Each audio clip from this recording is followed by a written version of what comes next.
তুমি একটা হোটেলে আসছো, তুমি বলতেছো তুমি এটা চিনোই নেই, এটা কি হয়? তো এর জন্যই তোমার সাথে রাব বিহেভটা করা, ঠিক আছে? নাহলে তোমার সাথে আমি রাব বিহেভ করতাম না। রিপা আক্তার বয়স কত? আর বয়স সঠিক আমি জানি না। আচ্ছা, আপনি সঠিক জানেন না, যারা ওকে দেখবেন তারা বুঝতে পারবেন যে ওর বয়স কত। আমি না ধারণা করছি অ্যাকচুয়ালি আমার জন্ম হয়েছে 1998 সালে। সেই হিসেব হিসাব করলে যেটা আসে আর কি। হ্যাঁ, আচ্ছা, তো তার মানে 22 তারিখ। ওকে, তাহলে 1998 সাল হলে 2019, 21 বছর বয়স। 21 বছর বয়সের রিপা আজকে জীবন গল্পের মঞ্চে আছে এবং একটা অদ্ভুত রকমের জীবন গল্প নিয়ে আছে, যেটা আমার কাছেও খানিকটা মানে অবিশ্বাস্যই মনে হয়েছে। বাট আমি পুরো স্টোরিটাই আপনাদের কাছে রিভিল করতে চাই।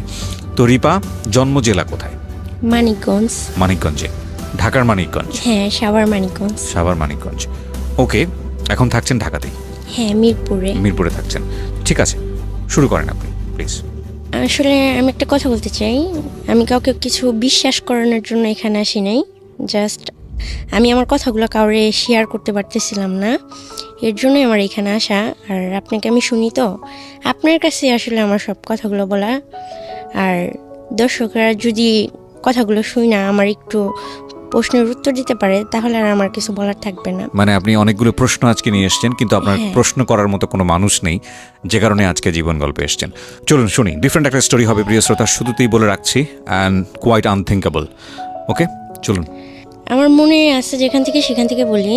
আমার ভাইয়ের সাথে ফার্স্ট মানে আমার যতটুকু মনে আছে, একটা ঈদ থেকে আমার মনে আছে, ঈদের দিন আমার কাছে 50 টাকার একটা নোট ছিল।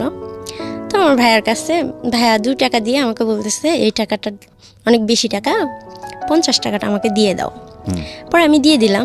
তো ভাইয়া ওই টাকাটা নিয়ে ঠিকই খরচ করে ফেলছে, আমি 2 টাকা নিয়েই ছিলাম। তো ও সবসময় আমাকে ঠকাইতো, অনেক বড় ছিল বাট আমাকে বোকা বানাইতো। তো ভাইয়া পড়াশোনা করতো, মেয়ে মানুষের মতো বাসায় সব কাজকর্ম আমার ভাইয়া করতো। আচ্ছা। আর আমি তো ছোট ছিলাম, যার কারণে আমি কোনো কাজ টাজ করতে পারতাম না। তো একদিন হয় কি যে আমার মামির যে মেয়েরা আছে ওদের সবার বার্থডে পালন করা হয়। তো আমি অনেক কান্না করতাম যে আমার কেন হয় না। তারপর ওরা সবাই আম্মু আব্বু বলে ডাকতো, বাট আমি ডাকতে পারতাম না, এর জন্য আমার মনটা অনেক খারাপ হতো। তখন ভাইয়াকে বললে ভাইয়া কান্না করতো, বলতো আমি তোমার মা, আমি তোমার বাবা, আমি তোমার সব। আপনার ভাইয়ের সাথে আপনার বয়সের ডিফারেন্স কতটুকু ছিল? মানে অনেক। ভাইয়া তখন ম্যাট্রিক পরীক্ষা দেয় আর আমি তখন 5 থেকে 6 বছর বয়স হবে। ওকে, এইরকম বয়সের গ্যাপ। হ্যাঁ, ভাইয়াকে কিছু বললে যখন কান্না করতো, তো আমি ছোটোবেলা থেকে একটু অন্য মাইন্ডের মেয়ে ছিলাম, একটু অন্যরকম টাইপের ছিলাম। কারো কিছু দেখলে চাওয়া, কারো কিছু দেখলে হ্যাঁ মন চাইতো অনেক কিছু, কিন্তু আমি কাউকে বলতে পারতাম না, আর বললেও হয়তো পেতাম না। আমার ভাইয়াকে আমি একদিন শুধু বলছি যে ভাইয়া ওদের বার্থডে পালন করা হয়, আমার কেন হয় না, আমার কি জন্মদিন হয় নেই? তো আমার ভাইয়া কী করলো, ওর কাছে টাকা ছিল না, লুকায়া মানে অনেকগুলো বাচ্চা পোলাপেন নিয়ে মাঠে গেছে। মাঠে যায় একটা পাখি ধরছে, ধরা ভাইয়া জবা করছে।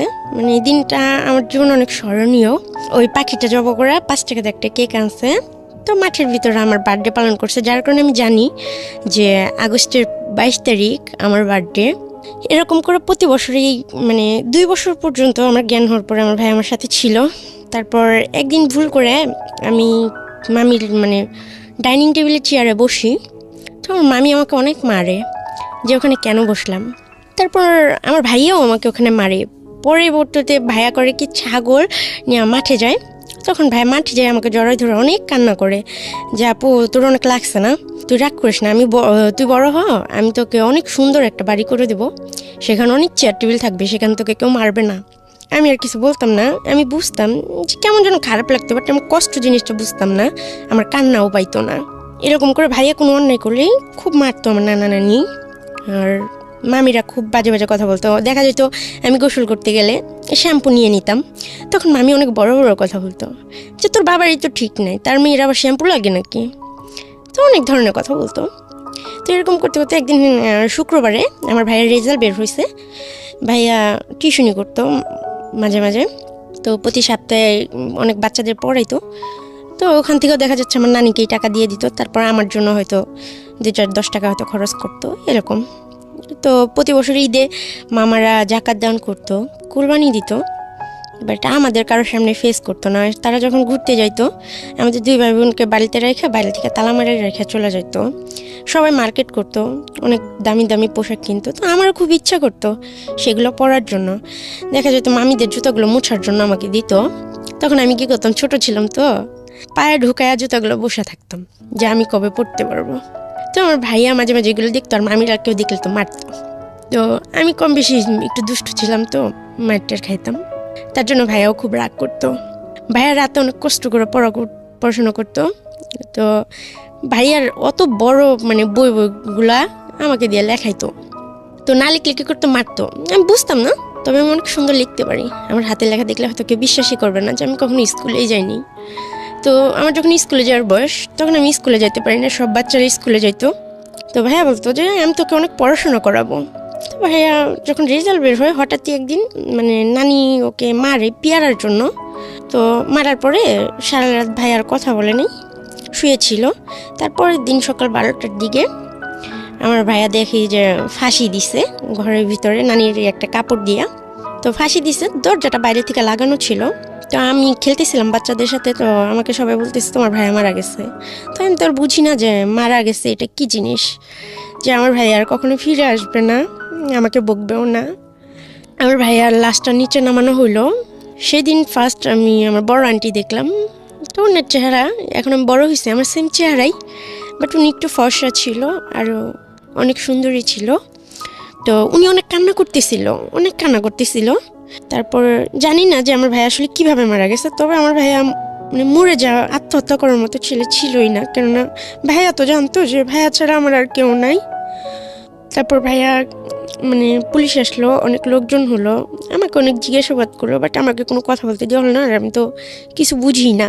তো ভাইয়াকে মাটি দিয়ে দিল পোস্টমর্টমের পরে। তো সবাই আমাকে নিয়ে আলোচনা করতে শুরু করলো যে ও তো কাজও করতে পারবে না, আর ও বড় হলে ওকে বিয়ে দিবে কে, আর এমনি তো কালো ভূতের মতো হয়েছে, আর ওর মুখ দেখাও তো পাপ, এরকম ধরনের কথা বলতো। তো আমি নানিকে জিজ্ঞেস করতেছি যে আমি তোমাকে নানি বলি কেন, আমার মা নাই কেন? পরে বলতেছে তোমার বাবা খুব খারাপ ছিল, তোমার মাকে খুব টর্চার করতো। তারপর কাজের মহিলাকে যখন তোমার জন্মের 2.5 মাস বয়স, তখন তোমার বাবা ওই মহিলাকে বিয়ে করে, তার কারণে তোমার মা সুইসাইড করেছে, তোমার মা নাই। তখন আমার আন্টি বলতেছে তুই যাবি তোর বাবার কাছে? তখন মামিরা অনেক রাব বিহেভ করে। তো আমি বলছি হ্যাঁ যাব।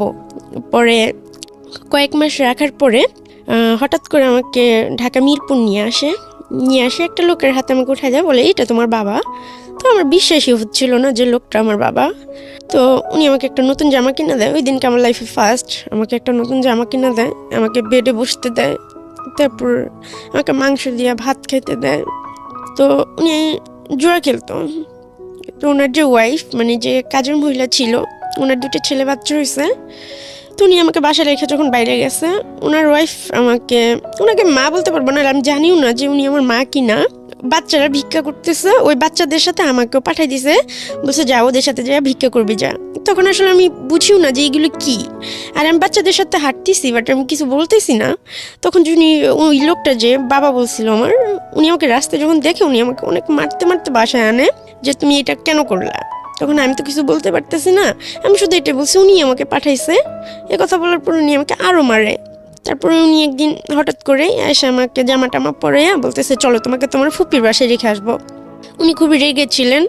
তখন মহিলাটা থাকতো 1 নম্বর গুদারাঘাটে 7তলা একটা ফ্ল্যাটে থাকতো। মহিলার সাথে আরও কয়েকটা বাচ্চা ছিল। তো উনি খুব সুন্দরী ছিল আর অনেক বড় লোকের ছিল। তো উনি আমাকে অনেক আদর টাদর করলো। বাবাকে বাবা বলে ডাকিনি, কিন্তু ওনাকে আমি ঠিকই আদর করছি, আমাকে অনেক আদর করছে। আমি জ্বরে ধরছি আর বলছি আমাকে এত কষ্ট দিলা কেন, এতদিন কেন আমাকে আনো নাই তোমাদের কাছে। পরে ফুপি বলতেছে সমস্যা নেই মা, তোমার আর কষ্ট হবে না, তুমি কি চাও বলো, আমি তোমাকে তাই দেবো। তখন আমি বললাম ফুপু আমার খুব পড়াশোনা করতে ইচ্ছা করে, বাচ্চাদের মতো স্কুলে যেতে ইচ্ছা করে। বললো আচ্ছা ঠিক আছে, তোমাকে স্কুলে ভর্তি করে দেবো। তারপর আমি জানতাম না যে হয়তো ক্ষণিকের জন্য আমি এখানে আসি। পরে উনি আমাকে বললো যে আমি দেশে যাব তোমার ফুপুর বাসায়, তুমি যাবা আমাদের সাথে, তোমার বাবা অনেকদিন পরে আসবে, আর এমনিতে তো তোমার সৎ মা, তোমাকে কে দেখবে। পরে বললাম ঠিক আছে, তুমি যেখানে নিয়ে যাবে আমি যাব। তো ওই মহিলা আমাকে আরও কয়েকটা বাচ্চা, বড় 2টা আপু ছিল সাথে, নিয়ে টোটাল 7 জন মানুষ ছিলাম আমার ফুপু সহ। তো আমাকে কলকাতা বর্ডারের ওখানে নিয়ে যায়, ওটা হলো বনগাঁ বর্ডার। ওখানে নিয়ে যাওয়ার পরে যখন বনগাঁ বর্ডারে নৌকা করে পার হওয়ার পরে পুলিশে ধরার পরে বড় যারা ছিল তারা অনেকে চলে যায়, আমি আরও 2টা মেয়ে ছোট ছোট, ওরা পুলিশের কাছে আমরা দৌড়াও নাই আর ওনাদের সাথে যাইতেও পারি না। আমি ফুপু ফুপু বলে চিৎকার করতেছি, বাট উনি আমাকে নিয়ে যায়নি, উনি চলে গেছে। উনি যাওয়ার সময় বলতেছে, দেখো আমি তোমার ফুপু না, আমাকে মাফ করে দিও মা। My goodness. পরে বলতেছে, তোমার বাবা আমার কাছ থেকে 30,000 টাকা নিছে, আমার কিছু করার নেই, এটা আমার ব্যবসা, আমাকে মাফ করে দিও। আমি মানে অত বুঝি না আর আমি অত কষ্টও পাইনি সেই মুহূর্তে, মানে রাগও হয়নি, কিছুই হয়নি। আমি পুলিশকে বলতেছি আমাকে আমার নানার বাসায় দিয়ে আসেন। বলতেছি ঠিক আছে, তোমাকে দিয়ে আসা হবে, চলো তোমাকে এক জায়গায় থানায় নিয়ে যেতে হবে, থানায় নিয়ে গেলে তারপর তোমার অ্যাড্রেস বলবা, তোমার বাবা মা কে আছে তাকে ফোন করা হবে, তারা এসে তোমাকে পরের দিন নিয়ে যাবে। আজকে তো রাত হয়ে গেছে, আজকে তোমার এখানে থাকতেই হবে। ফার্স্টে আমাকে একটা হসপিটালে নিয়ে যায় আমার বয়েস মেডিকেল করানোর জন্য পুলিশগুলা। তখন আমার বয়েস মেডিকেল করানো হয় খড়গপুর জিআরপি থানা, কলকাতা, পশ্চিম মেদিনীপুরের ওখানে। আমাকে বললো তোমার ক্ষুধা লাগছে, কিছু খাবার? আমি বললাম যে হ্যাঁ আমি ভাত খাবো। বলতেছে এটা তো কলকাতা, ভাত পাওয়া যায় না, এখানে অন্য কিছু খাওয়া যায়। তো সেই মুহূর্তে আমাকে খিচুড়ি এনে দিল, আমি খুব আনন্দের সাথে খাইলাম। খাওয়ার পরে হসপিটাল থেকে আমাকে কলকাতা পশ্চিম মেদিনীপুর বিদ্যাসাগর বালিকা ভবন একটা অনাথ আশ্রম আছে, ওখানে সেফ কাস্টোডিও আছে। তো আমাকে অ্যাকচুয়ালি আসামি হিসেবে তারা দেখতেছে, বাট আমি সেই মুহূর্তে বুঝি নাই। তো সেখানে আমাকে নিয়ে যাওয়া হয়, নিয়ে অনেকগুলো বাচ্চাদের মাঝখানে আমাকে রেখে আসা হয়। ওখানে বড় ছোট, পঙ্গু, কারো হাত নাই কারো পা নাই, অনেক ধরনের মানুষ আছে। তো বেশিরভাগ মানুষগুলোই হিন্দিতে কথা বলে, আমি বুঝতাম না। তবে আমি এটা জানতাম যে হিন্দিতে কথা বলে কলকাতায়, কেননা বাসায় টিভি চলতো, আমার মামিরা হিন্দি সিরিয়াল দেখতো, এই জন্য আমি জানি যে এটা কলকাতা। ওখানে প্রথমে আমাকে কেউ সহ্য করতে পারতেছিল না, আর আমাকে পরের দিন সকালবেলা পুলিশ বললো দিয়ে আসবে বাড়িতে, দিয়েও আর আসলো না। তখন আমাকে 1 প্লেট ভাত এনে দিছে শুকনো মরিচ দিয়া, তো আমি ভাত খাইনি। তারপরে আমি অনেক চিল্লাচিল্লি করতেছি, অনেক কান্নাকাটি করতেছি, বাট আমার কান্না শোনার মতো কেউ নেই। তখন কয়েকটা মেয়ে আইসা, আরও 2টা বাংলাদেশের মেয়ে ছিল ওখানে, ছোট ছোট, ওরা আমারও ছোট ছিল। তখন আইসা বলতেছে, আপু কান্না করো না, এখানে কান্না করো কোনো লাভ নেই, তোমার কান্না কেউ শুনবে না, আল্লাহ যা ভাগ্যে রাখছে তাই হবে। আর ওখানে সবাই হিন্দু, 200 বাচ্চা ছিল, 200-র মধ্যে আমিও একজন হয়ে গেলাম। তার মধ্যে 4টা মানুষ ছিল মুসলিম আর বাকি সবাই ছিল হিন্দু। ওখানে একটু আজানের শব্দ শোনা যেত না, মুসলিমদের কথা মানে সব একটু অন্যরকম করতো, এই সাথে মিশবি না, এটা করবি না, ওটা করবি না, খুব খারাপ ব্যবহার করতো। এরকম করতে করতে 1 মাস হয়ে যায়। প্রতিদিন সকালবেলা প্রার্থনায় দাঁড় করাতো আমাদের, আমি প্রার্থনায় দাঁড়ায় সূরা ফাতিহা পড়তাম। আমি কখনোই ওদের দোয়া পাঠ করতাম না, পূজা করতাম না, নমস্কার করতাম না, আমাকে অনেক মারতো, কিন্তু তারপর আমি আল্লাহরই ডাকতাম। মরে যাওয়ার ইচ্ছা ছিল, কেননা বন্দি একটা জীবন। তারপর সবাই রাবিব করে, ভাইয়াকে দেখতে পেতাম না, ভাইয়ার কথা খুব মনে পড়তো, ডাকলে পাইতাম না। আস্তে আস্তে আমাকে একদিন কি করছে, আমি লুকায়া গেছি মানে মন্দির ঘরটায়, পরে একটা চেয়ার ছিল, একটা সাদা উন্না জোগাড় করছিলাম, করে আমি ফাঁসি দিয়ে ঝুলে গেছিলাম ভিতর থেকে দরজাটা আটকায়া। তখন 10 মিনিটের মতো দরজাটা ভাঙতে লাগছে, আমি ফাঁসিতে ঝুলেছিলাম একদম অনেকটা উপরে। আমার জীবনটা এত নিকৃষ্ট যে একদমই অবিশ্বাস্য যে আমি 10 মিনিটের মতো ফাঁসিতে ঝুলেছিলাম। আমার হাত পা সব অবশ হয়ে গেছিলো, আমার চোখ দিয়ে ব্লিডিং শুরু হয়ে গেছিলো, ব্লাডগুলো জমাট হয়ে গেছিল। তো সবাই ভাবছিল আমি মারা গেছি, পোস্টমর্টমের জন্য নিয়ে যাওয়া হয়, কিন্তু তখন আমি জীবিত আছি। যখন ওখানে যাওয়ার পরে আমাকে যে মানে লাশ কাটে, সে বলতেছে যে মেয়েটা তো এখনো জীবিত আছে। তো উনি আবার আমাকে হসপিটালে পাঠায়, কিন্তু আমার চোখগুলো দেখে সবাই ভয় পায়, আর সবাই বলে এই রিস্ক আমরা নিতে পারবো না, ওকে জেলখানায় দিয়ে দেন। তখন বলতেছে এতটুকু মেয়েকে তো জেলখানায় দেওয়া যাবে না। পরে খ্রিস্টান কিছু মহিলা ছিল সাদা শাড়ি পরে, ওই মহিলাগুলো আমাকে নিয়ে যায়, ওনারা আমাকে খুব আদর করে, পুতুল কিনে দেয়, তারপরে আমার সাথে গল্প করে, আমাকে জিজ্ঞেস করে আমি এটা কেন করলাম। তো তারপর ওনাদেরকে আমি বললাম যে আমি তো বাংলাদেশের মেয়ে, আমি বাংলাদেশে ফিরে যেতে চাই, আর আমি তো ইচ্ছে করে আসিনি, আর পুলিশ তো মানুষকে সাহায্য করে, তাহলে আমাকে কেন শাস্তি দিতেছে, আমাকে কেন একটা ঘরবন্দি করে রাখতেছে, আমি কি অন্যায় করছি, আমি কি খুন করছি, তাহলে আমাকে ফাঁসির অর্ডার দিয়ে দেন, আমি জীবন চাই না। বাচ্চাদের সবাইদের খেলতে দিত, বাট আমি বাংলাদেশের মেয়ে, তাই আমাকে বাইরে ছাড়তো না, যদি আমি পালায়া যাই পালাবো যে সেই চিন্তাধারা বা সেই শক্তি সাহস তখন আমার মধ্যে ছিল না, বা আমি কখনো ভাবতেই পারি না যে আমি পালাই কোথায় যাব, কিভাবে যাব, আমার কাছে তো টাকা নেই। এরকম করতে করতে আরও কয়েক মাস কাটা যায়। অনেক কথা বলে আমার সাথে, রাইতে ঘুমায়, বাথরুমে গেলে আমার সাথে যায়, ওইখানে মেয়েগুলোর সাথে আমার বন্ধুত্ব হয়ে যায়। তখন একটা মেয়ের আমি বলতেছি, ও নেপালি, ওর নাম হচ্ছে শ্রাবণী।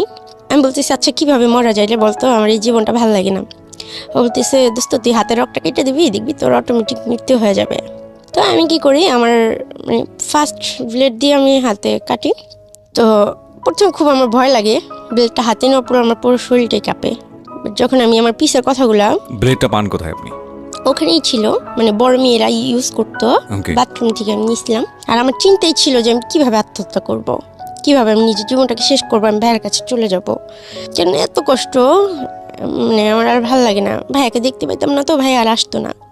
তখন তো আপনার অনেক অনেক ছোট না, 5-6 বছর বয়স? হ্যাঁ 6 বছর বয়স। 6 বছর, ওকে। আমি রাতের বেলায়, অনেক রাতে, যখন রাত 12টা-1টা বাজে, তো আমি বেডের নিচে ঢুকে ফার্স্ট একটা টান দিছি। কিন্তু আমার খুব ব্যথা করতেছে, আর পারতেছি না, আমি চিৎকার করতেছি, কান্না করতেছি। তারপর কি করছি, আমার পিছনের যে কথাগুলো আমি মনে করতেছি, তো সব কিছু মনে যখন আমি করতেছি, তখন আমি হাতের রক কাটার জন্য আমি ইচ্ছা মতো আমার হাতটা কাটি। কাটতে কাটতে একটা পর্যায়ে আমার হাতের রকটাই কাটা যায়। কাটা যাওয়ার পরে আমি কাগজে লিখি, ওইখানে বাচ্চারা পড়াশোনা করতো, যে আমার মৃত্যুর জন্য কেউ দায়ী না, আমাকে সবাই মাফ করে দেবেন, আমার এরকম বন্দি জীবন ভালো লাগে না, আমি পড়াশোনা করতে চাই, কিন্তু আমাকে কেউ আদরও করে না, কেউ ভালোবাসে না, এর জন্য আমি আমার জীবনটা চাই না, আর আমার কেউ নাই, আমার একার জীবন চাই না। তো আমি এটা কাগজে লিখা, আমি ছোটোবেলা থেকেই, মানে ভাইয়া পড়তো, তো ভাইয়া আমাকে পড়াইতো, ওই আমার ভাইয়া আমাকে যতটুকু শিক্ষা দিছে অতটুকুই, এর বাইরে আমি কখনো স্কুলে যাইতে পারি নাই, যাওয়ার সুযোগ পাইনি। এভাবে আমার সারা রাত হাতে রক্ত ঝরে। পরে সকালবেলা হলো আমাকে হসপিটালে নেওয়া হয়। তো আমি খুবই ছোট ছিলাম, তখন মিডিয়া ফ্লাশ হয়, তখন সাংবাদিক আসে আমার সামনে যে আমি কেন এগুলো করছি, বা এর আগেও আমি সুইসাইড করতে চাইছি কেন। তখন আমি সাংবাদিককে বললাম যে আমি জজের কাছে যাইতে চাই, আমি কোর্টে যাইতে চাই, আমি জজকে কিছু কথা বলতে চাই, সে যদি আমার কথাগুলো বলে আমাকে আমার চাওয়াগুলো পূরণ করতে পারে, তাহলে আমি এই ধরনের কিছু করব না। তখন জজের সামনে যে আমাকে দাঁড় করে নাও, তো আমাকে কাঠগড়ায় নিয়ে উঠাইলো না, আমাকে নিচে দাঁড় করায় দিল। তখন আমি জজকে বললাম যে জজ সাহেব, আপনি কি জীবনে কখনো ভুল করছেন, বা আপনি বুকে হাত দিয়ে বলেন তো আপনি কখনো ভুল করেন নাই। তখন জজ সাহেব বললো, না মা, আমরা সবাই ভুল করছি, প্রত্যেকটা মানুষের জীবন মানেই ভুল। তখন আমি বললাম তাহলে আমি কি ভুল করছি। তখন 1 বছর মতো হয়ে গেছে, 1-2 বছরের মতো হয়ে গেছে কলকাতায়। আচ্ছা। তো 2 বছরের পরে যখন আমি হাত কাটি, তারপর যখন ওখানে যাই, তো জশ বললো, এখন তুমি কি চাও, তুমি বাংলাদেশে যাই কি করবা, কে আছে তোমার, আমি তো শুনছি তোমার কেউ নাই। তো আমি বলছি এখানে কে আছে আমার, এখানে তো আমার কেউ নেই, এখানে আমি আজান শুনতে পাই না, এখানে সবাই অন্যরকম, খাবার দাবার সব কিছুই আমার অনেক কষ্ট হয়, আর সব বাচ্চারা পড়াশোনা করতে যায়, স্কুলে যায়, ওখানে বড় একটা স্কুল ছিল, মানে আমাদের অনাথ আশ্রমে, ওইটা কলকাতায় সবচেয়ে বড় অনাথ আশ্রম।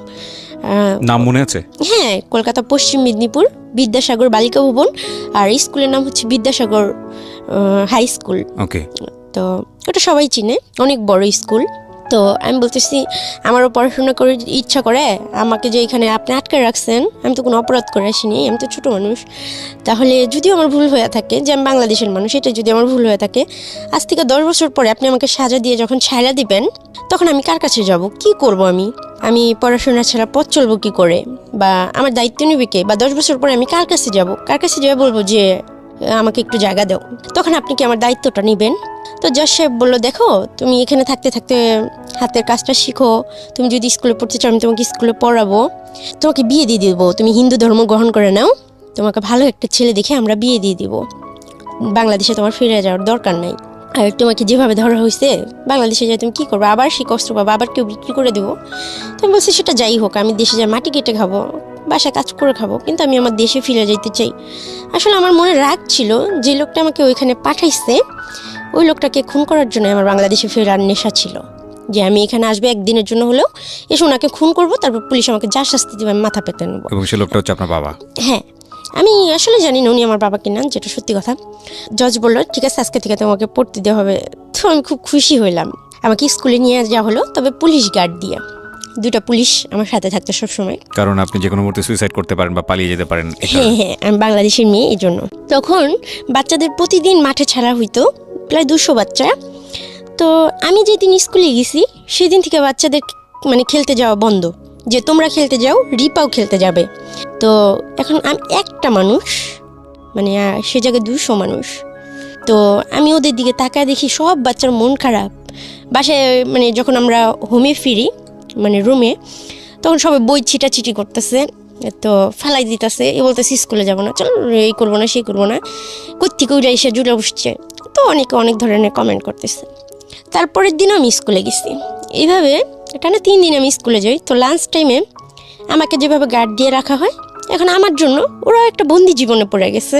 ওরা খেলতে পারে না আগের মতো, ছুটাছুটি করতে পারে না। তো আমি এতটা স্বার্থপর হইতে পারি নাই যে 200 বাচ্চার মুখের হাসি কেড়ে নেব আমি একা।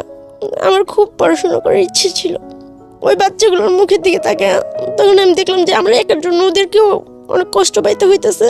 তো আমি বললাম, আমি আবার জজের কাছে গেলাম 7 দিন পরে। বললাম, স্যার আপনি আমার আশা পূরণ করছেন, ঠিক আছে, আমি স্কুলে যাই পড়বো না, তবে আমি এখানে থাইকা পড়বো, বাসায় আমি পড়বো। আমি যাই শুধু যেদিন পরীক্ষা থাকবে সেদিন আমি পরীক্ষা দিব। ওরা বললো, কেন, তোমার সমস্যা কোথায়? আমি বলছি, না, আমাকে চোরের মতো ওখানে নিয়ে যাওয়া হয়, চোরের মতো নিয়ে আসা হয়, সাথে আরও বাচ্চাদেরও কষ্ট দেওয়া হয়। ওরা যখন লাঞ্চ করতে বেরোতো আগে, তো আধা ঘন্টা খেলতো, আধা ঘন্টা ওরা খাওয়া দাওয়া করতো, অনেক মজা করতো, আমি জানলা দিয়ে এগুলো দেখতাম। বাট আমি যেদিন থেকে গেছি সেদিন থেকে সব বাচ্চাদের খেলাধুলো সব বন্ধ করে দিছে।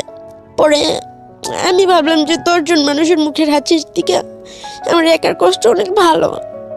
তো আমি সবসময় অন্যের দিকে তাকানোর চেষ্টা করেছি যে আমার জন্য কেউ কষ্ট পায় কি না। তো তারপর যেদিন থেকে আমি স্কুল যাওয়া বন্ধ করছি, আবার ওদের খেলতে ছাড়ছে।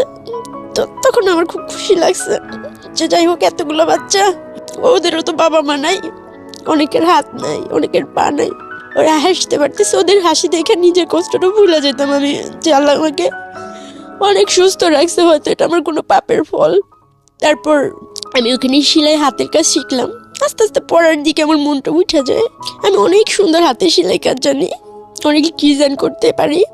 তখন আমাকে সবাই অনেক আদর করে, আস্তে আস্তে সবাই অনেক আপন করে নেয় আমাকে। পরে ওখানে 200 বাচ্চার মধ্যে মানে আমি যেটা বলতাম সেটাই হইতো।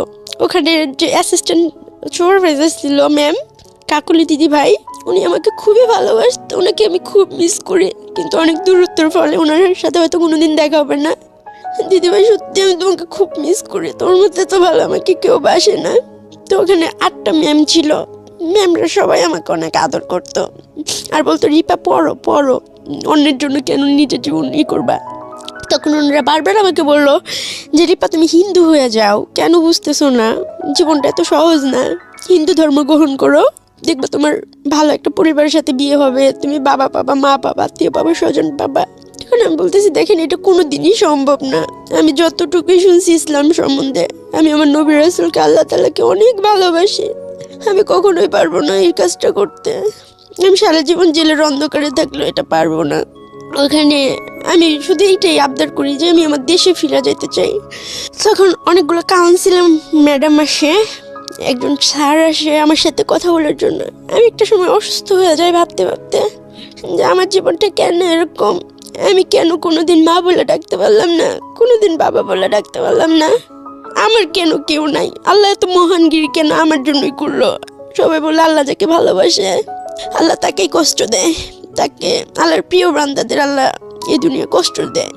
আমি এত প্রিয় বান্দা তো হইতে চাই নাই যে আমার পরিচয় দেওয়ার মতো কেউ থাকবো না। তারপর নবী রাসূলের কথা স্মরণ করে যখনই আমার কষ্ট হতো, ভাই আমাকে সবসময় একটা কথা বলতো যে আমরা শেষ নবীর উম্মত হইতে পারছি, আমরা অনেক ভাগ্যবান রে আপু, আমাদের জীবনে আর কিছু চাই না। আর তিনি অনাথ ছিল, তার বাবা মা ছিল না, তারপরে তার একটা পরিচয় ছিল, তাকে আদর করার মতো তার একটা চাচা ছিল, তাকে অনেক আদর করতো। কিন্তু আমি এমন একটা মেয়ে, এত নিকৃষ্ট একটা মেয়ে, যে আমাকে কেউ কোনোদিন একবার আদর করেনি। বাইরে মানুষ ঘুরতে যায়, কিন্তু ওইখানে কলকাতায় সবাই পিকনিকে যেত, কিন্তু আমাকে বাসায় বন্দি করে রেখে যেত একটা রুমে। তারপর আমার মামার বাড়িতেও সবাই ঈদে ঘুরতে যেত, আমাকে রান্নাঘরে বন্দি করে রেখে যেত। আমি কোনোদিন বাইরে যেয়ে ঘুরতে পারিনি। আমি কালো দেখে কেউ আমাকে ঘুরতে দিত না, পরিচয় দিত না, কেউ আমার সাথে বন্ধুত্ব করতো না। তারপর আমার কাছে কাউন্সিলর ম্যাডামরা আসে, তো মানসিকভাবে খুবই মানে অসুস্থ হয়ে যায়, অনেক প্রশ্ন আমার মনের ভিতর। তো আমার সাথে কথা এইভাবে কেউ বলে না, কেউ শুনে না, সময় যায় দিন যায়, আমার কথা বলার মতো কেউ নাই। তখন কাউন্সিলর ম্যাডাম আমাকে বলে, তখন আমি ম্যাডামকে বলি যে সবার বাবা মা সবার জন্য কত কিছু করে, আমি এতটাই বিচ্ছিরি দেখতে যে আমার বাবা মার আমাকে দেখে একটু মায়া হলো না ম্যাম। তো আমাকে বলেন তো আমি কি পাপ করছিলাম এতটুকু বয়সে, যে আমার 2.5 মাস বয়সে আমার বাবা একটা কাজের মহিলাকে বিয়ে করছে, তার জন্য সবাই আমাকেই কেন দায়ী করলো? তারপর আমার ভাইয়াটা খুন হয়েছে বা মারা গেছে, সেটার জন্য বা আমি কেন দায়ী ম্যাম?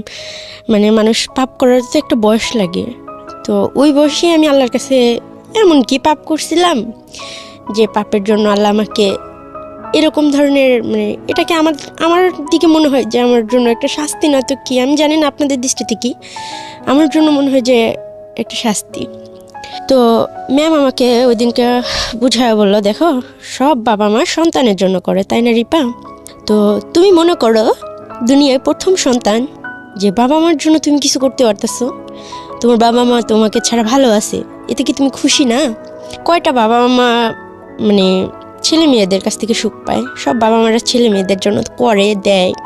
তুমি মনে করো তোমার সুখের জন্য তারা তোমাকে অস্বীকার করে, তাদের নতুন লাইফ নিয়ে তারা অনেক সুখে আছে, তুমি মনে করো যে তোমার বাবা মাকে তুমি কিছু দিতে পারছো, তো তাদের উপর রাগ অভিমানটা ছেড়ে দিয়ে মানে তাদেরকে অভিশাপ দিও না। তুমি মনে করো তোমার বাবা মাকে অনেক কিছু দিছো, তুমি যেটা তোমাকে দেওয়ার কথা ছিল, মার যেটা করার উচিত ছিল, সেটা তুমি মনে করো তোমার মা তোমার মেয়ে, সেটা মনে করো তুমি কষ্ট পাও না। যদি আমার মার জন্য আমি এরকম কিছু করার সুযোগ পাইতাম রিপা, আমি কখনো ছাড়তাম না। তো তখন আমার খুব ভালো লাগছে ম্যাডামের কথা শুনে, এতদিন পরে যে আমার মনে একটা রাগ ছিল, ঘৃণা ছিল। তখন আমি বলছি হ্যাঁ, শুধু পেতেই হবে তার তো কোনো মানে নাই, কারোর জন্য কিছু করতে পারলে। কিন্তু আপনি তো একটা জিনিস জানেন রিপা, যে আপনার মা ততদিনে মারা গেছেন, আপনাকে তো তাই বলা হয়েছে। হ্যাঁ হ্যাঁ হ্যাঁ। তো যে মা মারা গেছে তার প্রতি এত অভিযোগ আপনার কেন ছিল? উনি তো মারাই গেছেন। না, উনি তো সুইসাইড করছিল, এটা আমি জানতাম। সুইসাইড করেছিল? হ্যাঁ। কি কারণে সুইসাইড করেছিল? বাবা ওই যে কাজের মহিলাকে বিয়ে করছিল। আচ্ছা, এই কারণে সে সুইসাইড করে আপনাদেরকে রেখে, আপনার দুজনকে রেখে? ওকে। মানে এটা ম্যাডাম আর কি আমাকে বোঝাচ্ছে যে বাবা মা এরকম দিতে পারে বা এরকম দেয়। তুমি মনে করো যে তুমি সন্তান হয়ে বাবা মাকে কিছু দিছো, বা তোমার বাবা তোমার সাথে যেটা করছে একদমই ঠিক করে নাই, তারপরে তোমার সন্তান হিসেবে তাকে ক্ষমার দৃষ্টিতে দেখা উচিত।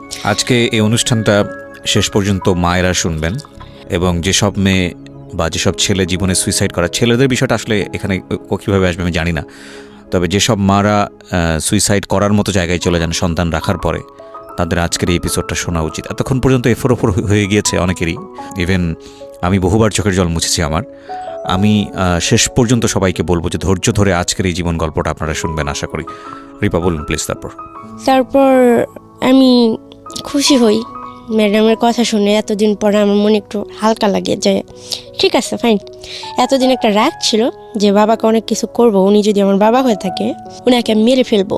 আমি যেভাবে হোক বাংলাদেশে এসে, আমি তো ওনার বাসা চিনি, ওনার জায়গা চিনি, ওনাকে এসে আমি যেভাবে হোক খুন করে ফেলবো, তারপর আমার যা হবে। তো এরকম করতে করতে অনেকগুলো বছর কাটা যায়, আমার আর পড়াশোনা হয় না। মাঝে মাঝে আমি বইগুলো পড়তাম, এরকম পড়তে পড়তে ক্লাস 5-এর বই পর্যন্ত আমি বাসায় মানে ওই হোমে আইনা পড়তাম। তো ম্যাডামরা আমাকে পড়াইতো, তো আমার পড়ার দিকে মন ছিল না একটা সময়, যে সবাই স্কুলে যে পড়ে আমি যাইতে পারি না, বা এরকমভাবে আর আসলে হয় না, সবাই মজা করে বা আমি সেই জিনিসটা পাই না। পরে আমি হাতে সেলাই কাজটা শিখে আমি শাড়ি এমব্রয়ডারি করে দেই, অনেক ধরনের সেলাই কাজ করি আমি। তো আমাকে দিয়ে ম্যামরা সেলাই কাজ টাজ করে, পরে ম্যাডামরা বাসা থেকে খাবার আনে, আমাকে ভালো ভালো খাবার খাওয়াইতো। আর সবাই আমাকে এটাই বুঝাইতো, রিপা হিন্দু ধর্ম গ্রহণ করো না, তোমাকে বিয়ে দিয়ে দিব, তোমার আর কোনো কষ্ট থাকবে না। কিন্তু আমি কখনোই রাজি ছিলাম না, যেভাবে হোক আমি আমার বাংলাদেশে ফিরে আসতে চাইতেছিলাম। তো এরকম করতে করতে 2014 সাল পর্যন্ত আমি ওখানে থাকি। 2015 সালের ডিসেম্বর মাসের 19 তারিখ পর্যন্ত আমি কলকাতায় ছিলাম। তো হঠাৎ একদিন ম্যাম আমাকে ডাকে বলতেছে, রিপা তোমার 2015 সাল পর্যন্ত? হ্যাঁ। ওকে। সালের ডিসেম্বর মাসের 19 তারিখ পর্যন্ত আমি, মানে 4 বছর আগের ঘটনা এটা, প্রিয় শ্রোতা। ও বাংলাদেশে, তার মানে হিসাব যদি করি আমরা, মাত্র 4 বছর আগে ব্যাক করেছে। এবং ওর বয়স যদি 22-23 হয়ে থাকে, তাহলে আপনি একটু হিসাব করে নেবেন যে 6 বছরে হলো ও পাচার হয়ে যায় এবং ওর বাবা ওকে বিক্রি করে দেয় ওর কথা অনুসারে 30,000 টাকা দিয়ে। এবং সেই হিসেবে ওর হোমে থাকার বয়স কম করে হলেও 12 থেকে 13 বছর, হিসাবে তো সেরকমই বলে। হ্যাঁ, এবং এই 12 থেকে 13 বছর হচ্ছে ওর হোম জীবনের গল্প, এটা সবচেয়ে ইম্পর্টেন্ট গল্প। হ্যাঁ, বলেন তারপর। তারপর ওখান থেকে আমাকে বলা হয় যে রিপা, তোমাকে বাংলাদেশে যাওয়ার অর্ডার আসছে, আমার সাথে আরও 4টা মেয়ে আসতে পারে বাংলাদেশে। কিভাবে এটা হঠাৎ করে আপনি এটা পেলেন? মানে ওই যে আমি যে বারবার সুইসাইড করতে চাইতাম, ও, আর মানে এরপর মিডিয়া, আপনি বেশ কয়েকবার ট্রাই করছেন সুইসাইড করার জন্য? 2বার ট্রাই করছি। একবার আমি ফাঁসি দিছি, একবার আমার হাতে রক কেটে ফেলছি। ওই যে দুটো গল্প বললেন ওটাই? তারপর? তো তারপর আমি না খেয়ে থাকতাম, মাঝে মাঝেই অনেক জিদ করতাম যে আমাকে সবাই মারো, আমাকে মেরে ফেলো, অনেক ঝগড়াঝাটি করতাম। তো সবাই একটা পর্যায়ে আমাকে অনেক ভালোবাসা দিয়ে মানে ভরায় রাখতো। আর যখন আমি প্রথম যাই, তখন সবাই খুব দূর দূর করতো, এই শহরে এখানে আসবা না, এখানে আসা নিষেধ, এটা ম্যাডামের রুম আসবা না, এই সেই টিভি রুমে আসবা না, এই ওই মুসলিম, ওর সাথে কথা বলিস না, এরকম ধরনের কথা বলতো। তো যখন আমি হাতে কাজ শিখি, তারপরে আমি সবার সাথে গল্প করি, সবার সাথে কথা বলি, সবাই আমাকে অনেক আদর করে নিজের সন্তানের মতো। 8 জন স্টাফ ছিল, 8 জনের মধ্যে 8 জনই আমাকে ভালোবাসতো। আর আমি পুতুল নিয়ে খেলতাম, তো দিদি ভাইরা আমাকে পুতুল আয়না দিত, আমাকে একটা ডায়েরি এনে দিছিল। দিদি ভাইয়ের কথা আমি কোনোদিন ভুলবো না, দিদি ভাই আমাকে অনেক আদর করতো। আমার কাকলি দিদি ভাই আর কয়েকটা ফ্রেন্ড ছিল। আমার একটা দিদি ছিল, মানে ওখানে দিদি মানে বড় আপুকে বলা হয়তো। তো সবাই অনেক আদর করতো। পরে আমি বারবার জজের কাছে যাওয়ার চেষ্টা করি। ওখানে মাঝে মাঝে সাংবাদিক আসতো বাচ্চাদের জিজ্ঞাসাবাদ করার জন্য, তাদের খাওয়া দাওয়া কেমন হচ্ছে, তাদের রান্না কেমন হয়, এই সেই অনেক কিছু বলতো। তো আমাদের হোমের রান্না অনেক বাজে হইতো, তো কেউ কিছু বলার সাহস পেত না, কেননা মারবে, হয়তো হোম থেকে বের করে দিবে। কিন্তু আমার তো মৃত্যুর ভয় ছিল না, যার কারণে আমি সবার উপরে যে সবসময় তর্ক করতাম।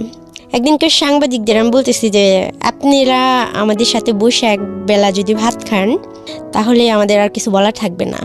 তখন বললো, কেন এই কথা কেন বললা? আমি কই, হ্যাঁ এখানে খুবই ভালো খাবার দেওয়া হয় তো সেই জন্য। তখন ওনারা রাজি হলো।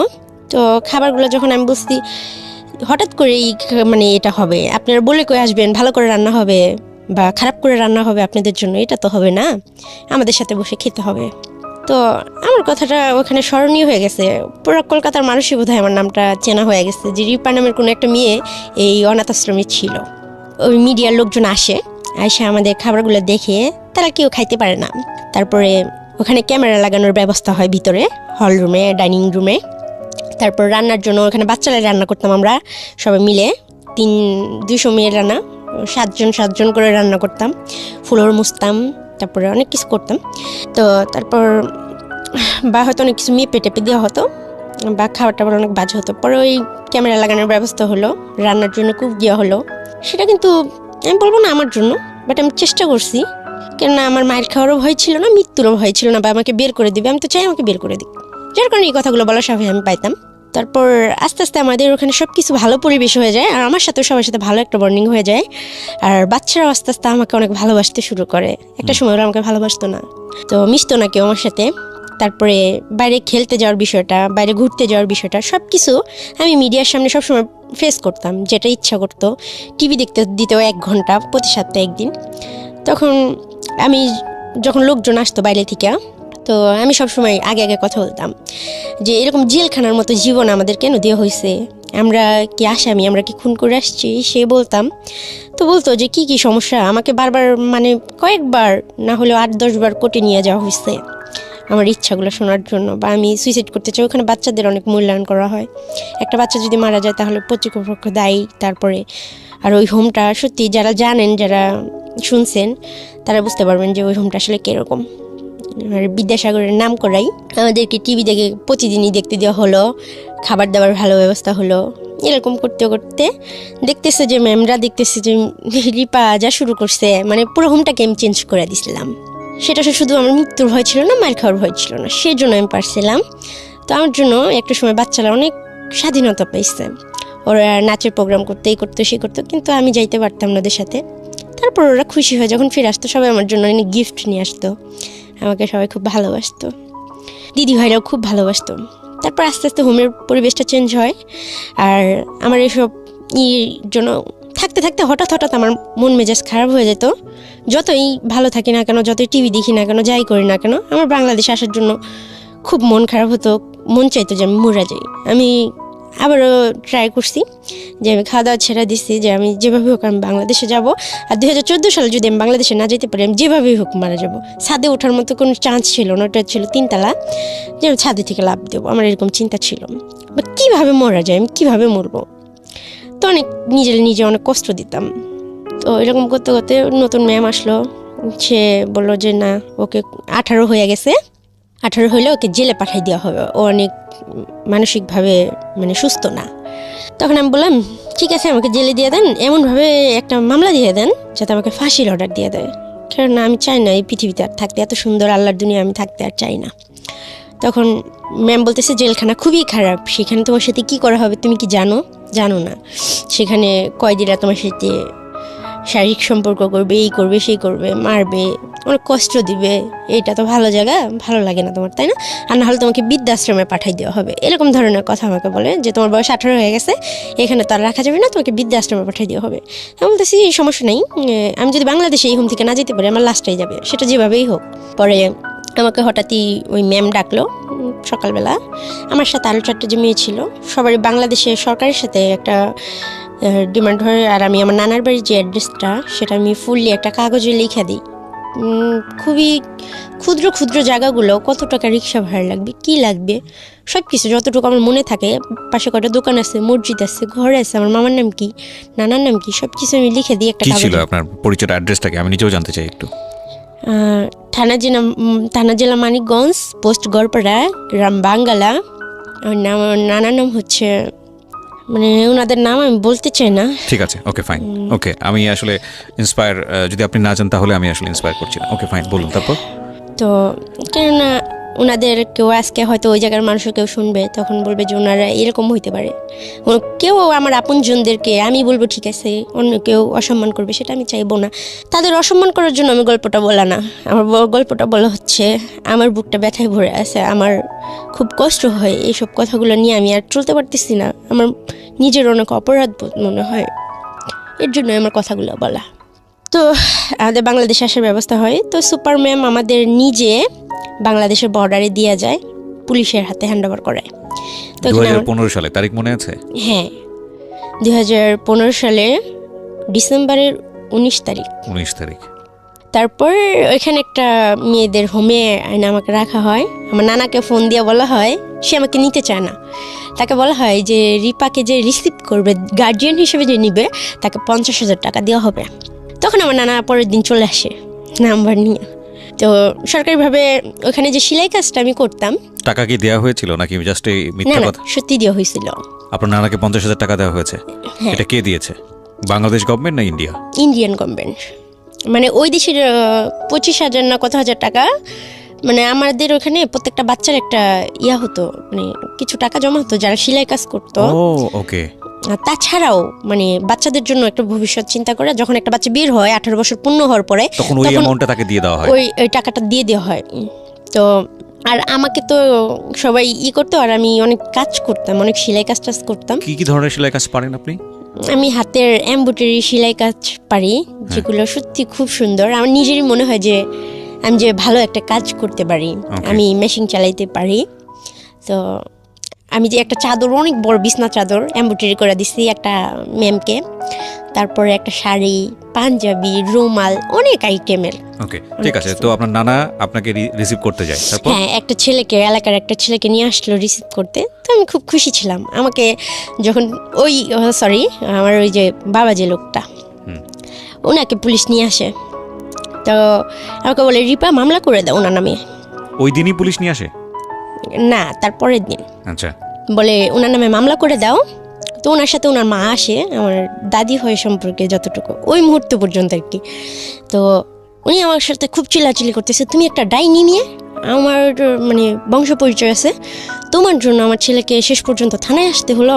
আমার ছেলে এরকম কাজ করতেই পারে না, আমার ছেলে তোমাকে চিনেই না। ঠিক আছে, পরে আমি বলতেছি, আমি কান্না করে দিছি যে আপনার এই বয়স আইসা আপনার ছেলের জন্য আপনার কত মায়া, সে এখানে আসছে, আপনি মানে 2-10 মিনিট হয়েছে আসছে, তাকে নিয়ে আসছে, আপনার খারাপ লাগতেছে, অসম্মান মনে হইতেছে, কত কিছু। আপনার এই ভালোবাসাটা আমার খুব ভালো লাগতেছে, কিন্তু আমি খুব দুর্ভাগ্য একটা মেয়ে যে এই খারাপ লাগাটা আমার মার মধ্যে হইল না, আমার বাবার মধ্যে হইল না। সে যদি আপনার গর্বের ছেলে হয়, আমার জন্মদাতা পিতা, তাহলে তার থেকে আপনার থেকে আমার অধিকারটা বেশি। সে আমার সাথে যেটা করলো সেটা কি সে ঠিক করছে? লোকটা কান্না করতেছিল। তখন পুলিশ সবাই নানাও বললো যে মামলা করে দাও। তখন ওই যে কাউন্সিলর ম্যাডামের কথাটা মনে পড়লো।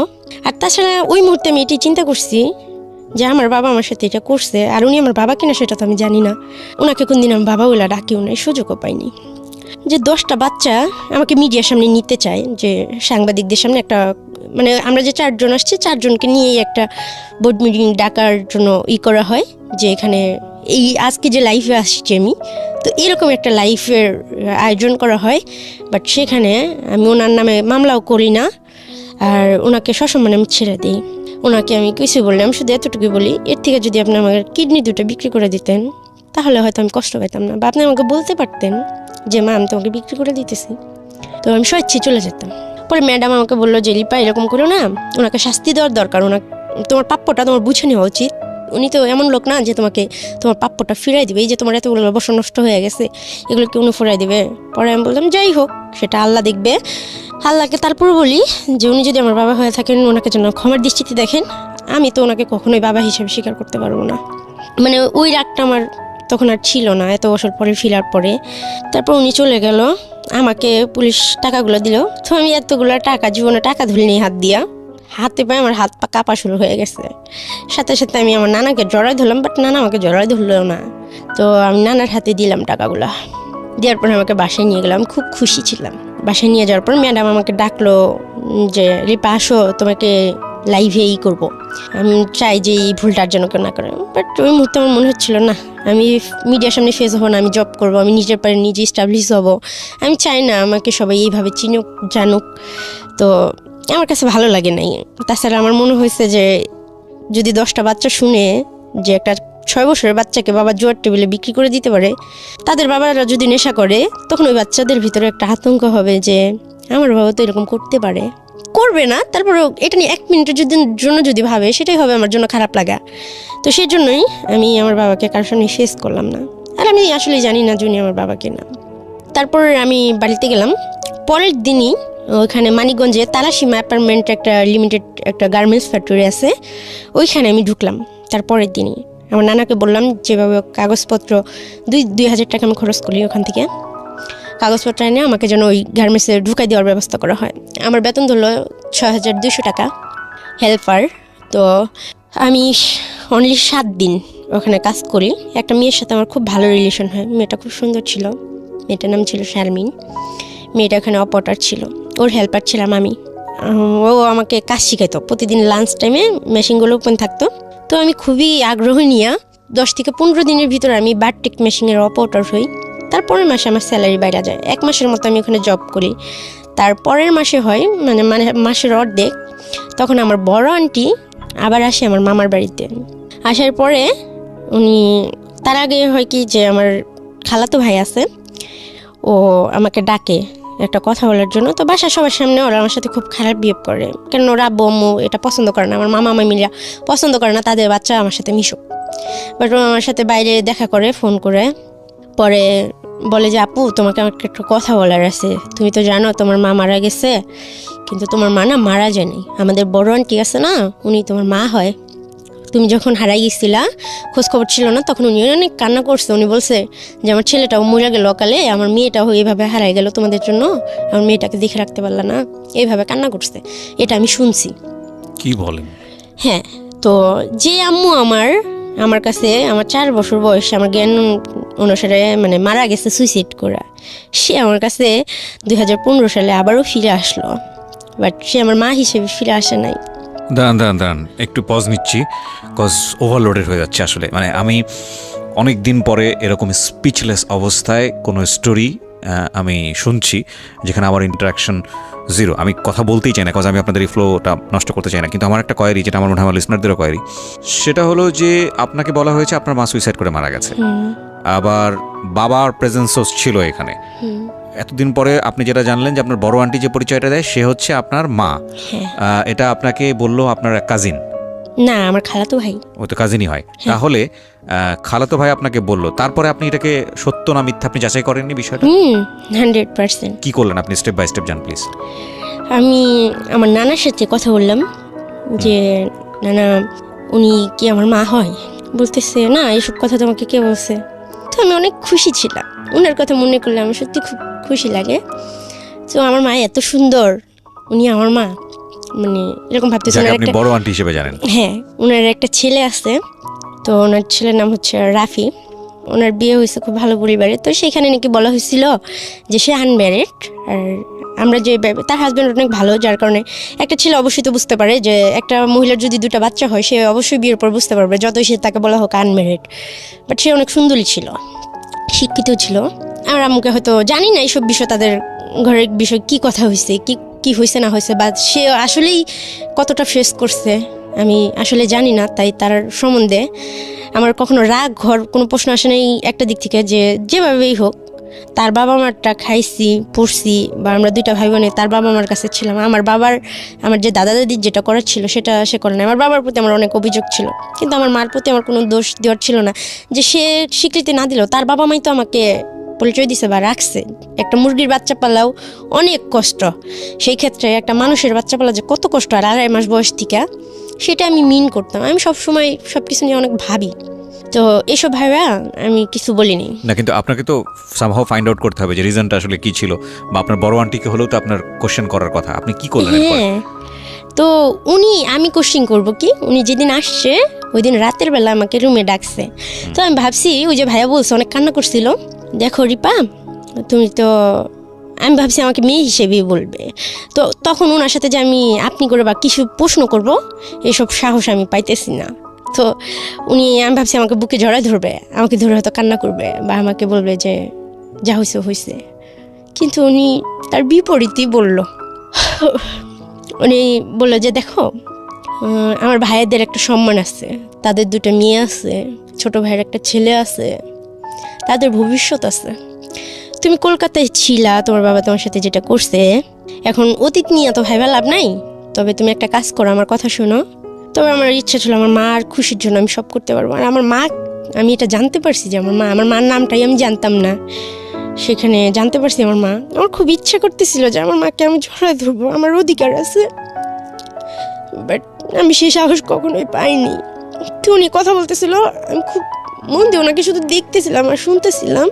তো আমি অনেক কান্না করতেছিলাম, ওনার কথা শুনে কিছু বলার মতো সাহস আমার ছিল না তখনও পর্যন্ত। উনি আমাকে বললো যে তোমার জায়গায় আমি থাকলে আত্মহত্যা করে মরে যেতাম, এখানে ফিরে আসতাম না। কলকাতায় তুমি কি করছো না করছো এটা কি সবাই জানে? সবাই জানে যে তুমি বাজে কোনো কিছুই করছো। এখন আমার ভাইয়ের মেয়েদের ভবিষ্যৎ নিয়ে টানাটানি, তুমি কি চাও যে তোমার ভাইকে পাইলে আমাদের ভুল হয়েছে, তোমরা সারাটা জীবন আমাদের কাছ থেকে শুধু নিবাই? তুমি নিজে কিছু করো, তুমি যখন চাকরি করতেছো ঢাকা চলে যাও, ঢাকা চাকরির অভাব নাই, ঢাকা থাকার জায়গার অভাব হবে না। কিন্তু আমি তো বাংলাদেশটাকে চিনতামই না, জানতামই না, আমি তো পড়াশোনাও করিনি, আমার তো আপন কেউ ছিল না। তখন আমি তাকে বলছিলাম যে দেখেন আমার তো ঢাকাটার মধ্যে কোনো আইডিয়া নাই, আমি তো চিনি না, আমি কার কাছে যাব, আপনি একটু বোঝার চেষ্টা করেন। ওখানে আমি টাকা দিয়েই থাকতাম নানার কাছে, প্রতি মাসে আমি 7,000 টাকা স্যালারি পাইতাম, প্রথম মাসের বেতন পাই আমি নানির হাতে দিয়ে দিই, আমি সবার জন্য কেনাকাটা করি। তো টাকা খুব অল্প ছিল, তো আমার খালাতো ভাইয়ের জন্য আমি একটা পাঞ্জাবি কিনি, সবার জন্য অল্প অল্প আমি যা পারি আমার নানির হাতে দিয়ে কিনাই।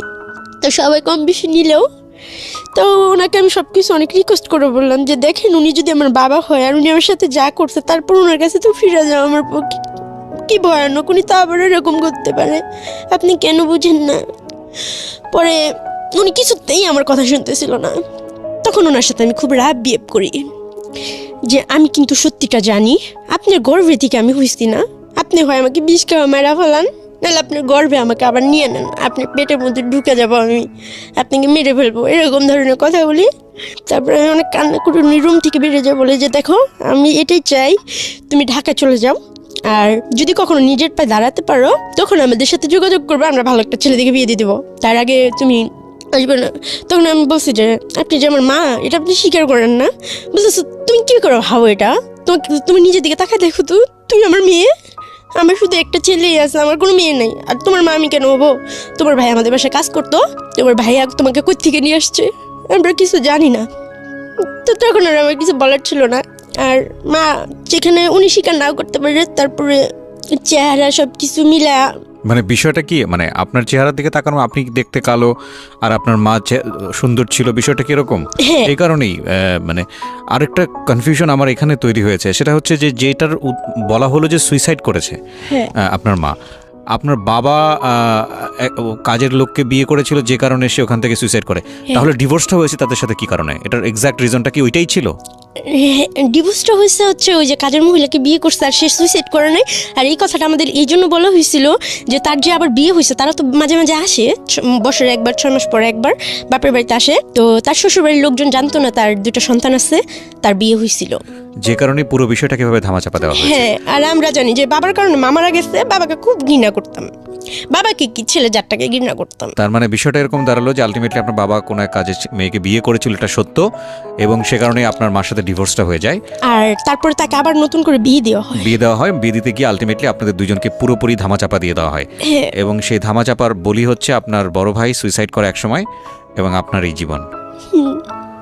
আমি দ্ব্যর্থহীন কণ্ঠে বলছি, this is the story that I have ever listen in my life, I don't want to anymore, because আমি আসলে এই ধরনের স্টোরি আর শুনতে চাই না। মানে একটা মানুষকে খুন করার জন্য একটা বুলেট এনাফ, একটা উগ্র মস্তিষ্কের চিন্তা কিছুক্ষণের জন্য এনাফ, এবং আমি যদি বলি যে একটা মানুষকে খুব ভয়ঙ্করভাবে নৃশংসভাবে হত্যা করার জন্যে কিছুক্ষণের জন্য ব্রেনটা ডিসফাংশনের দরকার হয়। কিন্তু এদের 2 ভাই বোনের ক্ষেত্রে এর কথা যদি সত্যি হয়ে থাকে, ও যা বলেছে এখানে, তাহলে এদেরকে যা করা হয়েছে সেটার জন্যে 2টা পরিবারের অনেকগুলো মানুষ প্রতি মোমেন্টে এক একটা মানুষ খুন করেছে, এবং এটার জবাব নাই। আমি জানি যদি আজকে এই রেডিওতে বসে ওদের যদি ঠিকানা রিভিল হয়, ওরা যদি আসলে এরা কারা এটা যদি রিভিল হয়, এদের দিকে সমাজের মানুষজন থুতুও ফেলবে না, মানে ঘেন্নায় থুতো ফেলবে না এই মায়ের প্রতি এবং এই বাপের প্রতি। আমি আজকের অনুষ্ঠান পর্যন্ত আমি সব সময় বলেছি, এবং আমি হয়তো বলবো আজকের এপিসোডটা আমি ভুলে যেতে চেষ্টা করবো, যে with due respect, with the name of almighty Allah, মানে আল্লাহর পরে সবচাইতে মানে প্রেশাস গিফট, সবচাইতে সম্মানের গিফট হচ্ছে মা এবং বাবা। এই জায়গাটার কোনো ধরনের কোনো প্রকার কিছু বলার সুযোগ নাই, বাট মানে আমি নিতে পারছি না। আমি এই বাপ এবং এই মাকে আমি যদি দেখতে পারতাম, আমার থুতু ফেলারও পর্যন্ত রুচি হবে না। Sorry to say, I am sorry না, I am really not sorry.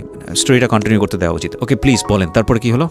আপনাকে ঢাকায় চলে আসতে বলা হলো, তারপর আমার ওনার সাথে জিত করে ওই কথাটাই আমার লাস্ট কথা হয় যে আমি আপনার পেটের মধ্যে ঢুকে যাব, আমি যাব না ঢাকায়। বলতেছে তোমার জায়গায় আমি থাকলে, বারবার যখন এই কথা বলতেছে কলকাতা থেকে, তুমি সেটা কি করে, কোন মুখ নিয়ে তুমি যে হাঁটো রাস্তায়, তোমার লজ্জা করে না? তোমার জায়গায় আমি থাকলে তো আত্মহত্যা করে মরে যেতাম। আর কত খাবা আমার ভাইয়াদেরটা, আমার মা বাপেরটার কত খাবা? এখন বড় হয়েছে, এখন নিজের মতো করাই খাও, ঠিক আছে? আমার বাপ মা আমার ভাই বোনের সম্মানের দিকে তাকায়, তুমি মা প্লিজ চলে যাও যেদিকে পারো।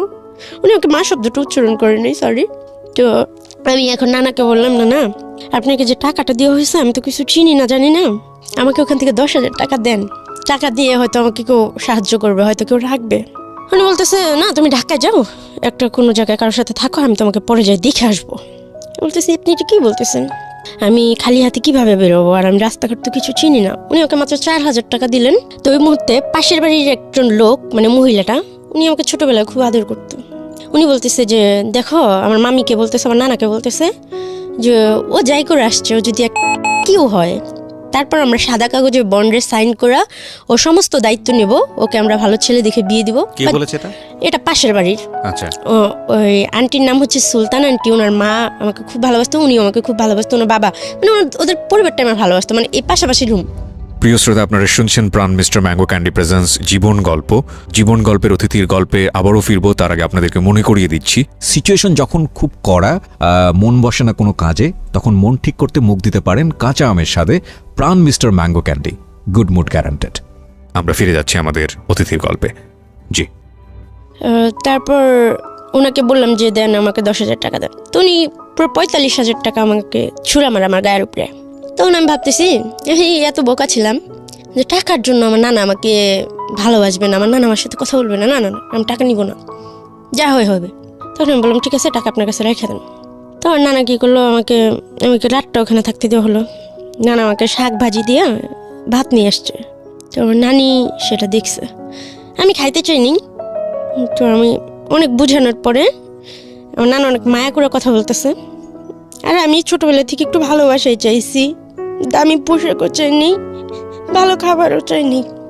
অনেক আদর করে বলার পরে মাত্র ভাতের প্লেটে হাতটা রাখছি, আমার নানি এসে ভাতের প্লেটটা ফালাই দিল। কুকুরগুলো ভাতগুলো খেলাম। পরে আমার আন্টি যে ছিল, আমার মার যে বোন, ওনার বিয়ে হয়েছে, ওনার ছেলেই আমাকে বলছে জুনি আমার মা হয়। আর একটা মেয়েও আছে, ওনার ছেলে ম্যাট্রিক পরীক্ষা দিছে আমার সমান বসে, এখন কোন ক্লাসে পড়ে আমি জানি না। আর ওনার মেয়ে আছে, ওনার হাজব্যান্ড উনি অনেক সুন্দর।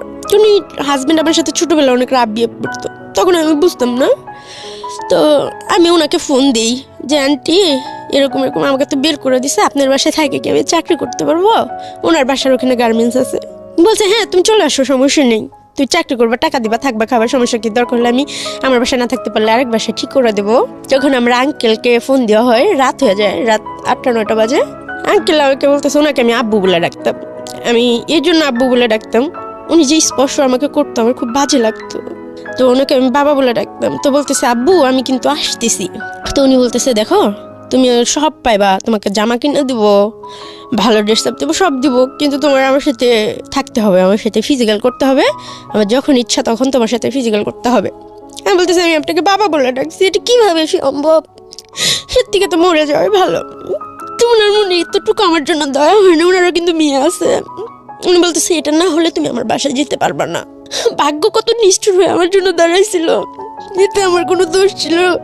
তো আমি আন্টিকেও আর কিছু বলতে পারলাম না যে আন্টি আঙ্কেল আমাকে এই কথা বলতেছে, আর ওনাকে আমি বাবা বলে যেখানে ডাকি। তো আমি ওনার রাস্তায় বাসার সামনে যেয়ে ফিরে আসলাম। তো যে মেয়েটার সাথে আমি কাজ করি, ওই যে আমার অপারেটর ছিল, ও ঢাকা আসতো, পরে ওর বাসায় আমাকে নিয়ে গেল। মেয়েটা স্মোকিং করতো। তো ওই রাতে আমি অনেকগুলা 1 প্যাকেট সিগারেট কিনে, সিগারেট খাইতে পারতাম না, বাট আমি ট্রাই করি সিগারেট খাওয়ার জন্য। মানুষ বলে সিগারেট খেলে কষ্ট চলে যায়। তারপর আম্মুর কথাটা বারবার মনে পড়তেছিল। আম্মু বলতেছিল যে তোমার জায়গায় আমি থাকলে আত্মহত্যা করে ফেলতাম, আমি মরে যেতাম। তো আমিও অনেক ভাবছি যে আল্লাহ আমাকে মৃত্যু দিয়ে দাও। ওই মেয়েটা বলতেছে তুই কান্না করিস না, তোকে আমি সব ঠিক করে দিব, অনেক টাকা পাবে, তুই ঢাকায় নিয়ে যাবো তোকে। এখান থেকে কি করবি? এখানে থাকলে সমস্যা হতে পারে। আমার আম্মু আব্বু এসে ঝামেলা টামেলা বলে সারা রাত বসে সিগারেট জ্বালাইতেই থাকলাম। খাইতে পারতেছি না, মুখে ধোয়াটা নিচ্ছি আর ফালাই দিচ্ছি আর কান্না করতেছি যে আল্লাহ তুমি আমার প্রতি কি একটু দেওয়া হয় না, আমি এত পাপি। তারপর ওই মেয়েটা নিয়ে আসলো মিরপুরে, আনার পর মেয়েটা আমার সাথে সেম কাজটাই করে যেটা আমার বাবা আজ থেকে 10 বছর আগে করলো। আমি মিরপুরটাকে ফার্স্ট পাড়াতেই আমি চিনতাম না। পরে একটা আবাসিক হোটেলে মেয়েটা আমাকে নিয়ে যায়, বলে যে এখানে স্যাররা থাকে, এখানে একটা লোক তোমাকে গার্মেন্টসে চাকরি দিয়ে দিবে, থাকা খাওয়ার ব্যবস্থা করে দিবে, আমি আসতেছি, তুমি একটু বসো, আমি স্যারের সাথে কথা বলে আসতেছি। মেয়েরা কি করে, ওই যে ম্যানেজার থাকে তার কাছ থেকে 10,000 টাকা নিয়ে আমাকে রেখে চলে যায়। তো ওখান থেকে আমাকে আর বেরোতে দেয় না।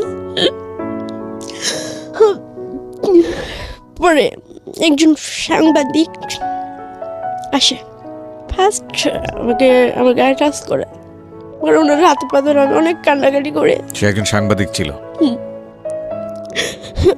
উনি বলতেছে এসব নাটক, তোমাদের মেয়েদের নাটক দেখতে দেখতে আমার ভালো লাগে না, তুমি তো ভালো নাটক করতে পারো। সাংবাদিক আপনি বুঝলেন কিভাবে? ওনার গলায় আইডি কার্ড ছিল, তারপর ইয়া ছিল, মানে মিডিয়ার যে মাইক্রোফোন, ওই কি থাকে না, বুম, কথা বলে যে, হ্যাঁ মাইক্রোফোন, ওটাও ছিল হাতে। হ্যাঁ ক্যামেরা ছিল, মানে পুরো ফেজের। তারা দেখলে যে মূর্খ মানুষ চিনবে যে তারা সাংবাদিক। উনি আমার সাথে একটা পর্যায়ে ফিজিক্যাল করে, আমার অনেক ব্লিডিং হয়। তারপর উনি আমার কাছে ক্ষমা চায়, আমাকে বলে আসলে আমি বুঝতে পারিনি, তোমার কথাগুলো বিশ্বাস হয় নাই, তুমি ওকে মাফ করে দাও, বাট তোমাকে আর কেউ কিছু করবে না, আমি যতদিন বাঁচবো তোমাকে দেখবো তোর। তারপরে উনি আমার কথাগুলো শুনে, মানে আগে উনার ইচ্ছা পূরণ করে তারপর উনি আমার কথা শুনে, তখন তো আমার বাচ্চার কোনো ইচ্ছাই থাকে না, যে শেষ পর্যন্ত আমি আমার সতীত্বটাও ধরে রাখতে পারলাম না। আমার জীবন দিয়ে আমি কি করব, কোনো সাইডই তো আমার থাকলো না। আল্লাহর প্রতি সেদিনকেই আমি শুধু কষ্ট পাইছি, এতদিন যে কষ্ট পাইছি আমার কোনো কষ্ট হয় নাই, কিন্তু ওই দিনকে আল্লাহর প্রতি থেকে কেমন যেন আমার বিশ্বাসটা হয়ে গেছে। তারপরও আল্লাহ যা করে ভালোর জন্য করে। তো ম্যানেজার আমাকে অনেক বুঝাইলো যে দেখো যা হয়ে গেছে, তুমি এক কাজ করো, তুমি দেহ ব্যবসা করো, অনেক টাকা পাবা, স্বর্ণের গয়না পড়তে পারবা, দামি জামা পরতে পারবা, মানুষের কাছে টাকা থাকলে মানুষ অনেক ভালোবাসে। কিন্তু পরপুরুষের সাথে থাকা আমার কাছে বিষের মতনই লাগতো, আমি পারি নাই, বা আমার টাকার প্রতি কোনো চাহিদাও ছিল না। কিন্তু ওই মুহূর্তে তো আমার কাছে টাকাও ছিল না, জামা কাপড়ও ছিল না, কিছুই ছিল না। তারপরে উনি আমাকে বাসায় নিয়ে যায়, ওই সাংবাদিকটা। একটু মাফ করবেন, একটু পজ দিচ্ছি আমি এখানে, আমার একটা কথা বলা প্রয়োজন। এই যে যারা আজকে রেডিওর এই গল্পটা শুনছেন, আপনাদের সবার প্রতি সম্মান রেখে বলছি, এই যে মাঝে মাঝে দেখেন না যে গাড়িতে করে তুলে নিয়ে যায় 8 জন 10 জন 15 জন 20 জন মেয়েকে, সবার মুখে এরকম করে মেকআপ দেওয়া, হ্যাঁ, মানে এবং কেউ ফেস পরিচয়টা দিতে চায় না। তারপরে আপনারা ওই যে মাঝে মাঝে ফেসবুকে ছবিগুলো ভাইরাল হয়, ভিডিওগুলো ভাইরাল হয়, একটা হোটেলের মধ্যে ঢুকছেন, সেই হোটেলে এরকম কামরার সামনে দাঁড়ায় আছে বা কি একটা অবস্থা, হ্যাঁ, খুবই অসামাজিক একটা অবস্থা। এবং ওই ভিডিওগুলো দিতে পারলেই মোটামুটি পয়সা ইনকাম করা যায়, বিশাল ভাইরাল হয়ে যায়, সবাই দেখতে চায় এরা কারা কারা দেহ ব্যবসা করে। হ্যাঁ, আজকের এই স্টোরিটা একটু মনে রাখেন, এর পরের বার যখন খারাপ ব্যবহার করবেন এদের সাথে, এই যে রিপা নামের যে মেয়েটা গল্পটা বলে যাচ্ছে, থুতু যখন ফেলবেন, যখন একটা স্ল্যাং ওয়ার্ড আছে না, এটা বলে যখন গালি দেবেন, অনেক সময় নিজের বাচ্চা কাচ্চাকে অনেক সময় উল্টাপাল্টা এই ধরনের গালি দেন এদের নাম তুলে, এই গল্পটা একটু মনে রাখেন যে এই মেয়েরা আসলে কারা, কিভাবে এরা এখানে আসে, কিভাবে আসতে এরা বাধ্য হয়। আপনি যদি মানুষ হয়ে থাকেন তাহলে আজকের পর থেকে এদের দিকে আঙ্গুল তোলা বন্ধ করেন, হ্যাঁ। এবং যারা সুবিধাপ্রাপ্ত তাদের অবশ্যই শিষ্টাচার বহির্ভূত আচরণ করা উচিত নয়, অন্তত এদের প্রতি। প্লিজ বলেন রিপা। তারপর ওই মেয়েটা তো 10,000 টাকা নিয়ে গেছে। তো উনি আমার সাথে থাকার পর বলতেছে আমি আমার বউকেও পাই নেই যে ফিজিক্যাল করার সময় এরকম কিছু, ঠিক আছে। তো উনি থাকছে আর কারোর সাথে আমার করে নাই। তো উনি বললো যে তোমার মাসে কয় হাজার টাকা লাগবে, হাত খরচ কী লাগবে, তুমি কি চাকরি করবা? তখন আমি ওনার সাথে কোনো কথাই বলতেছি না জিদের কারণে। আমার মন চাইতেছে ওনাকেই খুন করে ফেলি, বাট আমার কোনো ছিল না। তো সবাই মিলেই আমাকে বুঝায়, ম্যানেজার, ওনার সাথে আরও ওনার 2টি ফ্রেন্ড ছিল, সবাই অনেক বুঝে আমার জন্য ওষুধ নিয়ে আসে, আমাকে খাবার নিয়ে আসে, বলে রিপা দেখো সবাই এরকম মিথ্যা কথা বলে, তো আর সবাই এখানে কান্নাকাটি করে, এই করে সেই করে, আর এই জায়গায় আসে এই জায়গাটা চিনে না, এরকম হইতে পারে বলো? তুমি একটা হোটেলে আসছো, তুমি বলতেছো তুমি এটা চিনোই নেই, এটা কি হয়? তো এর জন্যই তোমার সাথে আরো রাব বিহেভটা করা, ঠিক আছে, নাহলে তোমার সাথে আমি রাব বিহেভ করতাম না, এত হইতো না। বাট তুমি যে মানে করছো তাতে মনে হয়েছে যে তুমি এরকম না, তুমি মনে বাজে মেয়ে, ঠিক আছে। তখন তো আমি ভালো করে চলতেও পারতাম না, এখনও তো পারি না, আমি তো স্মার্ট হয়ে চলতে পারি না। তো বলতেছে যে তোমার সব কিছু দায়িত্ব আমি নিলাম, সমস্যা নেই। পরে উনি আমাকে 10 নম্বর ম্যাপটেক্স একটা গার্মেন্টসে ঢুকাই দিল, ওখানে আমার 6,500 টাকা স্যালারি ধরলো। ওনার ভাইয়ের মেয়ের সাথে উনি আমাকে রাখলো। তো ওনার বউ বাচ্চা আছে, যার কারণে ওনার নামটা আমি বলতেছি না। না ঠিক আছে, আমরা নিজেরাও চাই না ওনার পরিচয়টা রিভিল হোক, ঠিক আছে বলেন। তো তারপর আমি চাকরি করতে থাকলাম। তারপরে চাকরি করতে করতে হঠাৎ একদিন আমি অসুস্থ হয়ে যাই, আমার গায়ে বসন্ত উঠে, অনেক জ্বর হয় আমার। তখন ওনারা আমার গার্জিয়ানকে খুঁজে যে তুমি যদি হঠাৎ করে মারা যাও তখন তোমার দায়ী ভারটা কে নিবে, বা তুমি কোথায় থাকো, তোমার গার্জিয়ানকে কেউ আসেও না, তুমিও ঈদ আসে বেড়াইতে টেড়াইতে যাও না, তুমি কোত্থেকে আসছো বা কি, এইভাবে তো আমরা তোমার রিস্ক নিয়ে তোমাকে রাখতে পারি না, তুমি সামনের মাসে অন্য কোনো জায়গায় থাকার জন্য ব্যবস্থা করো। তখন ওই ভাইয়াটা বলতেছে যে ওর সব রিস্ক আমার। হঠাৎ করে একদিন ওনার একটা ফ্রেন্ডকে আনে, উনি ওনার ব্যবসায়ী, তো বলে তার সাথে আমার ফিজিক্যাল করতে হবে, আমি সেটা কোনোভাবে রাজি ছিলাম না। তো সেই দিন আমি খুব সিনকেট করি, খুব এক পর্যায়ে লোকটাকে আমি মারি। মারার পরে তো বাইরের কিছু খারাপ ছেলে পেলে আসে, নেশা টেশা করে, এরকম কিছু ছেলেকে ডাকা হয় আমার সাথে যেন থাকা হয় বা আমার ছবি টবি তুলে এসে করার জন্য আর কি। তো আমি অনেক চিল্লাফাল্লা করতেছি, অনেক কান্নাকাটি করতেছি। তো তাদের মাঝখানে একটা ছেলে, সে হচ্ছে ওই হোটেল মালিকের ছোট ভাই। তো উনি আমাকে এসে জিজ্ঞেস করে, আপনি কান্না করতেছেন কেন, আপনি চিল্লাচিল্লি করেন কেন, সমস্যা কি আপনার? পরে আমি ওনাকে সব কিছু বলি, উনি আমার কথাগুলো শুনে আমি চিৎকার করে কান্না করি আর সব কথাগুলো বলি যে আমি চাকরি করতেছি, উনি আমার সাথে এরকম করছে, এখন ওনার বন্ধুর সাথে আমার থাকতে হবে, তাহলে আমি যদি এরকম নিজেকে নিজে করি তাহলে আমার চাকরি করার দরকার কি, তাহলে তো আমি করাই থাকতে পারি।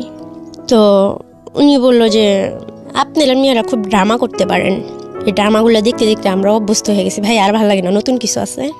তো আমি বলতেছি আপনার কাছে ড্রামা মনে হইতেছে, আপনি নেটে সার্চ দিয়ে দেখেন আমি কোত্থেকে আসছি, কীভাবে আসছি, আপনি তো শিক্ষিত মানুষ, আপনি একটু যাচাই করেন। আর আমি আজকে এখানে মরে যাব, কিন্তু কারোর সাথে আমি কোনোভাবে ফিজিক্যাল রিলেশন করব না, হয় আমি বাঁচবো নয় আমি মরে যাব, তবে আমি এইভাবে বাঁচবো না। তখন বলতেছে দেখেন আপনার মরতে টরতে কিছুই করতে হবে না, এখন আমি বুঝতে পারছি, আপনার সব কিছু আমি দেখবো। তো ছেলেটার উপরে সবাই রেগে যায়, আর ও মালিকের ছোটো ভাই ছিল যেহেতু, ওকে সবাই খুব মানে করতো, বাট ছেলেটা নেশা করতো আর খুব খারাপই ছিল, তবে আমার সাথে কোনো খারাপ ব্যবহার করে নাই। প্রিয় শ্রোতা, আপনারা শুনছেন প্রাণ মিস্টার ম্যাঙ্গো ক্যান্ডি প্রেজেন্স জীবন গল্প। জীবন গল্পের অতিথির গল্পে আবারও ফিরবো, তার আগে আপনাদেরকে মনে করিয়ে দিচ্ছি, সিচুয়েশন যখন খুব কড়া, মন বসে না কোনো কাজে, তখন মন ঠিক করতে মুখ দিতে পারেন কাঁচা আমের স্বাদে Pran mister mango candy, good mood guaranteed. আমরা ফিরে যাচ্ছি আমাদের অতিথির গল্পে। জি। তো ওখান থেকে ছেলেটা আমাকে ওর এক ফ্রেন্ডের বাসায় নিয়ে যায়, পরে ওর বাসায় ওর বউর সাথে আমার থাকা হয়। তো 1 মাসের মতো আমি চাকরি বাকরি কিছু করি না। তো ছেলেটা আমাকে রাখে, প্রতি মাসে 3,500 টাকা থাকা খাওয়াই দেয়, 1,000 টাকা আমার হাত খরচের জন্য দেয়। কিন্তু ওকে ভালো লাগার কারণ যে ও কখনো আমাকে স্পর্শ করে নাই বা বলে নাই যে আমার সাথে ফিজিক্যাল করতে হবে। আমি ওকে বারবার জিজ্ঞেস করতাম যে আপনি কোন স্বার্থে এগুলো করতেছেন, আপনি কি আমাকে বেচে দিবেন? আমাকে ভালো ড্রেস কিনে দিচ্ছে, পার্লারে নিয়ে গেছে, বলছে তুমি এই করো, চুল কাটো, চুলটা এইভাবে কালার করো, এই করো সেই করো, বুড় প্লাক করো, অনেক কিছু বলতেছে, উন্নাটা এইভাবে পরবা, জামাটা এইভাবে পরবা, এই জুতা পরবা, লিপস্টিক পরবা, অনেক কিছু বলতেছে। এরকম করতে করতে, এটা 2016 সালের ঘটনা বলতেছি আমি, ছেলেটা আমার সাথে বাইরে আমাকে ঘুরতে নিয়ে যায়। ছেলেটা ফার্স্ট আমাকে খাবার মুখে তুলে খাওয়ায় দেয়, একটা বিছনা নিয়ে বসতে দেয়। তো এগুলো আমার জীবনে সত্যি খুব অকল্পনীয় ছিল, যেগুলো আমি নিজেকে খুব ছোট মনে করতাম, যে আমাকে নিয়ে কেউ কখনো রাস্তায় ফুচকা খেতে বসে নাই, আমার সাথে কেউ কথা বলে নাই, আর আমাকে মুখ তুলে কেউ খাবার খাওয়াই দেয় নাই। তো এই ছেলেটা আমাকে খাওয়াই দিছে, ঘুরতে নিয়ে গেছে, বাট কখনো রিক্সা বসে যে ছেলেরা হাতে এই করে সেই করে, সেগুলো এই ছেলেটা কখনো করে নাই। তো আমি ওকে ভালোবাসবো বা ভালোবাসা শব্দটা বা স্বামীর সংসার, এগুলো কখনো আমার মধ্যে ছিল না, বাট ও আমার ভিতরে এগুলো জাগাইছে বা বুঝাইছে, দেখাইছে, চেষ্টা করছে, অনেক কিছু করছে। ও আমি করতে চাই নাই, বাধ্য হয়েছি, মানে ভালোবাসা। আসলে আমি জানি না এটা ভালোবাসা ছিল কি না, আমি তো বুঝি না আসলে ভালোবাসা কি। তো ও আমাকে একটা রুম নিয়ে দেয় পরের মাসে, সাবলেট। রুমটা অনেক সুন্দর, এটা হচ্ছে টেকনিক্যাল দারুস সালাম থানার সাথে, বাসাটা 6 তলায়। তো ওর এক বন্ধু আর বন্ধুর ওয়াইফ আর আমি আর ও কাজটা শেষ করে, ওরা সবাই ঢাকায় স্থানীয়, ওরা 6-7 ভাই, অনেক বড় লোক, নিজেদের সব ব্যবসা বাণিজ্য আছে। তো ও বাসায় কাজ শেষ করে হাজব্যান্ডের মতো মানে প্রতিদিন বাসায় ফিরতো রাত 10টা 10:30টার মধ্যে, আর সে আমার কপালে একটা কিস করতো, আমার হাতে একটা কিস করতো। তারপর ম্যারিড ছিল, রাইট? না, ম্যারিড ছিল না। না, ওর বড় ভাই এখনো বিয়ে করে নাই, বাংলা কলেজে পড়ে। তো দেখতে অনেক হ্যান্ডসাম ছিল, অনেক সুন্দরী ছিল। তো ওনাকে কখনোই মানে স্পর্শ করবো বা ওনার কাছে যাবো, আমি ওনাকে ভালোবাসবো, ওনার ওয়াইফ ওর চিন্তা করবো, এটা তো আমি কখনো কল্পনা ভাবিনি। বা কারণে আমি কেন কোনো ছেলেকে কিছু দেওয়ার মতো আমার মনে হইতো যে আমার কাছে কিছু নাই, আর আমার যে জীবন, আমার মনে হয় না যে এই জীবনের পাশে কোনো ছেলে সারা জীবন থাকবে। আর আমি কী দেবো, না আছে রূপ, না আছে গুণ, না আছে শিক্ষাগত যোগ্যতা, না আছে বংশ পরিচয়, যার কারণে বিয়েটাকে আমি খুবই ভয় পেতাম। আর যখন আমি গার্মেন্টসে চাকরি করছি, আমি দেখছি অনেক সুন্দর সুন্দর মেয়েরা 3টা 4টা করে বিয়ে হয়েছে, বেবি আছে, অনেক কষ্টের জীবন, কিছু সমস্যা হইলেই ছেলেরা ছাইরা চলে যায়, যার কারণে আমি বিয়েটা কখনো সাহস পাই নাই। তো আমাকে চাকরি বাকরি করতে না করলো, সব কিছুও দিত, আমার কাপড় চোপড় আমাকে খুব সুন্দর করে সাজায় রাখতো পুতুলের মতো। তো এতটা সম্মান আমার লাইফে ফার্স্ট কেউ আমাকে সত্যি দিল।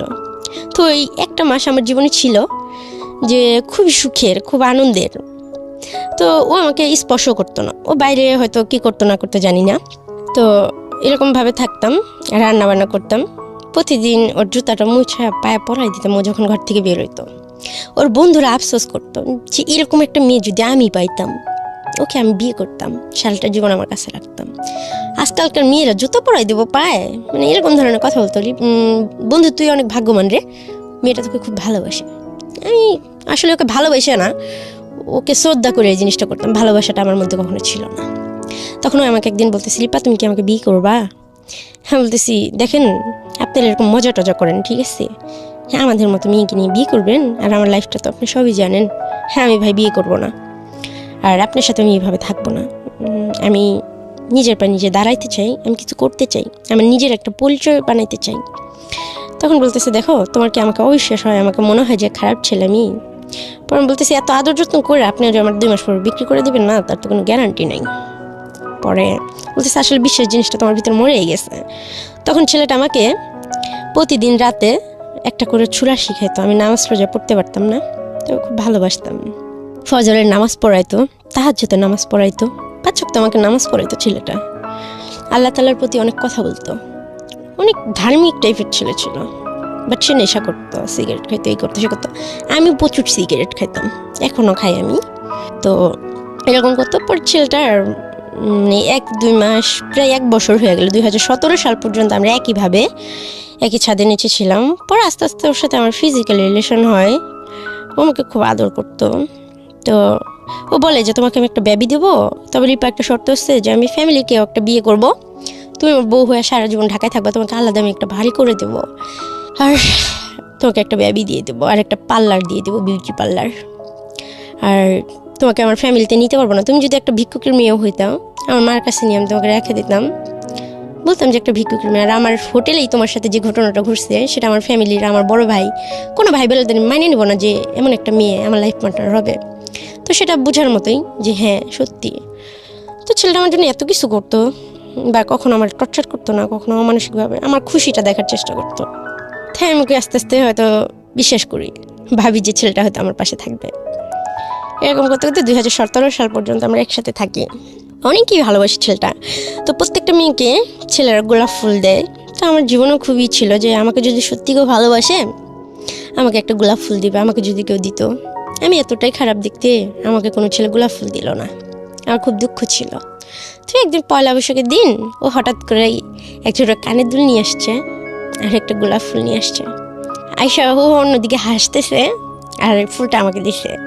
মনে হয় যে পৃথিবীর সবচেয়ে সুখের দিন ছিল এটা আমার, যে আমাকে ফার্স্ট কেউ ফুল দিছে। তো আমি খুব খুশি ছিলাম।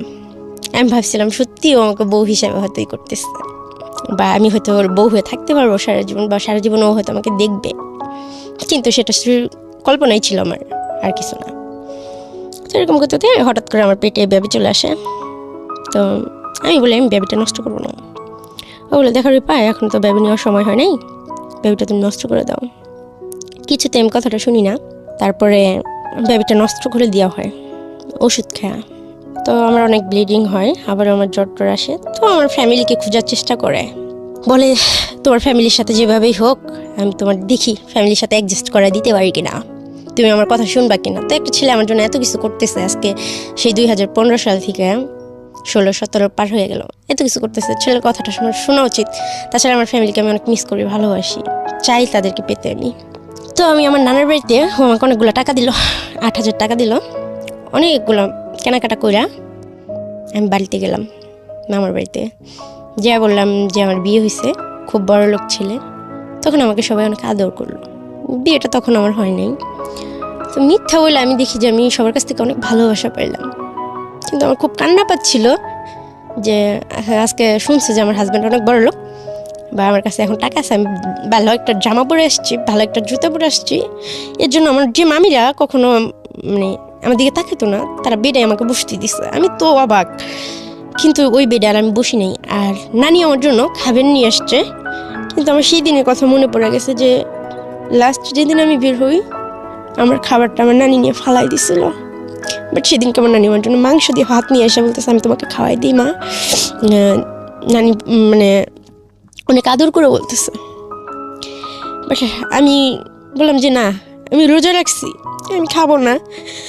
তো আসলে আমি রোজা রাখিনি, আমি ঠিকই বাসা থেকে ভাত খেয়ে গেছি। আসলে ওই খাবারটা খাওয়ার আমার কোনো ইচ্ছেই ছিল না। তো মিথ্যা কথা বলি আমি, আর ওনাদের খুব দেখতে ইচ্ছা করতেছিল, এর জন্য যাই। তো সব কিছুর পরে আমি এক জায়গায় বসি আর নানিকে জিজ্ঞেস করি যে নানি তুমি আমাকে একটা সত্যি কথা বলবা, আমার খুব কষ্ট যে আমি কে বা আমার ভাই কে ছিল, আমরা কোত্থেকে আসলাম। তো উনি বলতেছে দেখো তোমার বাবা খুব খারাপ ছিল, তো এর জন্য তোমার মাকে আবার বিয়ে দেওয়া হয়েছে, সেই অনেক কথা বললাম। তো ওইটাই তোমার মা, আমার মেয়ে সুখের দিকে তাকায় হয়তো আমাদের সামর্থ্য হয় নাই, যার কারণে তোমাকে ওইভাবে মানুষ করতে পারিনি। ঠিক আছে, দেখো আল্লাহ তো তোমাকে অনেক সুখে রাখছে, কিন্তু আমি তো জানি যে আল্লাহ আমাকে কত সুখে রাখছে, কি সুখে রাখছে, কেন সুখে রাখছে। এরকম করে আমি ওই দিনকে ওখান থেকে চলে আসলাম। ওনাকে 2000 টাকা দিলাম, নানাকে 1000 টাকা দিলাম, দিয়ে চলে আসলাম। আমি বললাম দেখো আমি তোমাদের কাছে চিঠি চাই না, আমার বড় আন্টির একটা ছবি আমাকে নিয়ে দিবা, আমি ছবিটা বাঁধা রাখবো, মাকে তো দেখতে পারবো না। কিন্তু কেন পারবা না, তোমার বিয়ে হয়েছে না, তোমার হাজবেন্ডের অনেক টাকা আছে না, এখন তোমার মা তোমার সাথে অবশ্যই কথা বলবে। তখন আমি বললাম যে কত টাকা দিলে মা আমার সাথে কথা বলবে, স্বীকার করবে। পরে বলতেছে আগে নিজের পায়ে দাঁড়াও, তোমার হাজবেন্ডের কত টাকা আছে, কি আছে, তোমার হাজবেন্ড কি করে, সেই শুধু টাকার বিষয় নিয়ে জিজ্ঞেস করতেছে। তার কাছে টাকাটাই যেন সব কিছু। কে এটা? আমার নানি। ওকে। তো বলতেছে তুমি যে কোনো সময় জামাইকে নিয়ে, আমার মামি বলতেছে রিপা তোমার জামাইকে নিয়ে আসবো না, আমার ছেলেকে নিয়ে আসবো না। তখন আমি সত্যি খুব মানে আমি কখনো ইতিহাস, আমি অনেক গল্প বই পড়তাম, আমি অনেক গল্প শুনতাম ম্যাডামদের কাছ থেকে এতিমখানায়। কখনো আমি এরকম কোনো গল্প শুনিনি, এরকম কোনো জীবন দেখিনি। প্রত্যেকটা মানুষের জীবন আল্লাহ তাআলা ভালো খারাপের মাঝখানে কিছু কিছু দেয়। আমাকে আল্লাহ কি দিছে আমি খুঁজে পাইনি। আল্লাহ। তারপর চলে আসি। তো কিছুদিন পর আমার ওই বড় আন্টি বাড়িতে আসে, ওনার কিডনির সমস্যা, ওনার ব্লাড লাগবে, ওনার ব্লাড হচ্ছে ও নেগেটিভ। মানিকগঞ্জ সদরে উনি ভর্তি হয়। তো আমার নানি আমাকে ফোন দিয়া বলে বিষয়টা, আমার ব্লাডটা ও নেগেটিভ। আমি যাই সাথে সাথে হসপিটালে। তার কয়েকদিন আগে আমি বেবি নষ্ট করছি, আমার এমনিতে অনেক ব্লিডিং হয়েছে। ডাক্তার আমাকে বলে যে দেখো তোমার ব্লাড নেওয়া যাবে না। তো আমি বললাম কেন ডাক্তার? পরে বলতেছে উনি তোমার কি হয়? আমি কই আমার আন্টি হয়। পরে উনি অক্সিজেন নিতে আসলো। ডাক্তার কিছুদিন নেবে না, বলতেছে তোমার শরীরের যে অবস্থা, তোমার এখন ব্লাড নিলে তুমি অসুস্থ হয়ে যাবা। কিন্তু আমার আম্মুর জন্য আমি জানি যে উনি আমার মা, ওনার জন্য আমি কিছু করতে পারবো, একটু রক্ত দিতে পারবো। আমার যদি এটা মৃত্যু হইতো আমি খুব শান্তি পাইতাম। তো অনেক রিকোয়েস্ট করে এক পর্যায়ে ডাক্তার পায়ে ধরে আমি যে ডাক্তার আমার রক্ত নেন, আমার রক্তে কোনো ভেজাল নাই, আমার রক্তে কোনো পাপ নাই, আমি কালো দেখে কি আমার রক্ত দেওয়া যাবে না ওনাকে? তো বলতেছে না রে মা এরকম না বিষয়, ঠিক আছে তোমার যখন সাহস আছে তবে ভালো খাওয়া দাওয়া করো।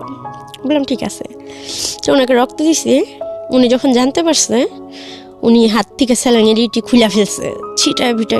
হ্যাঁ ওর রক্ত আমার শরীরে কেন দিয়ে হয়েছে এই সেই, ও আমার জীবনের সব ধ্বংস, ও আমার সামনে যেন কখনো না আসে। অনেক চিল্লাচিল্লি করলো, অনেক কিছু করলো। তো তার কিছুদিন পরে, মাসখানিক পরে, এটা 2017 সালের কথা বলতেছি, মানে 16-17 মাসখানে আর কি, আমার সঠিক মনে নেই। উনি কিছুদিন পরে মারা যায়। কেন মারা যায়? মানে ওনার কিডনির সমস্যা, হঠাৎ করে উনি মারা যায়। তো তার 2 দিন পর আমি জানতে পারি, আমাকে ওই খালাতো ভাই ফোন দিয়ে বলে যে আপু তোমার আম্মু তো মারা গেছে। কিন্তু আমার খুব আশা ছিল যে আমার মাকে আমি একবার হলেও হয়তো মা বলে ডাকতে পারবো, বা সেটা হয় না। আমি এতটাই খারাপ সন্তান ছিলাম যে আমার মাকে মা বলে ডাকতে পারিনি। উনি কি মৃত্যুশয্যায়ও কি আপনাকে ডাকে নাই? না, স্বীকার করে নাই আমাকে। তো আমার নানা নানিও আমাকে বলে নাই কথাটা। তার কিছুদিন আগে কিন্তু আমি রক্ত দিয়ে আসলাম। তো আমি খুবই ভাইগা পড়ি, জাল্লা তুমি এটা কি করলা? সে বাইচা ছিল, সুখী ছিল, আমার কোনো দুঃখ ছিল না, কিন্তু আশা ছিল যে একদিন হয়তো কথা বলতে পারবো, বা আমি হয়তো বড় লোক হয়ে গেলে আমার মা আমার সাথে কথা বলবে। আমি টাকার নেশে একটা সময় পাগল হয়ে গেছিলাম, যেভাবে হোক আমি টাকা অ্যারেঞ্জ করবো, আমার মার সাথে কথা বলবো, একবার আমার মাকে আমার বুকে জড়া ধরবো। তখন আমার কোনোদিন দামি জামা কিনতে ইচ্ছে করে নেই, কিন্তু আমার মার সাথে কথা বলার জন্য দামি জামা দরকার ছিল, ভালো জুতার দরকার ছিল।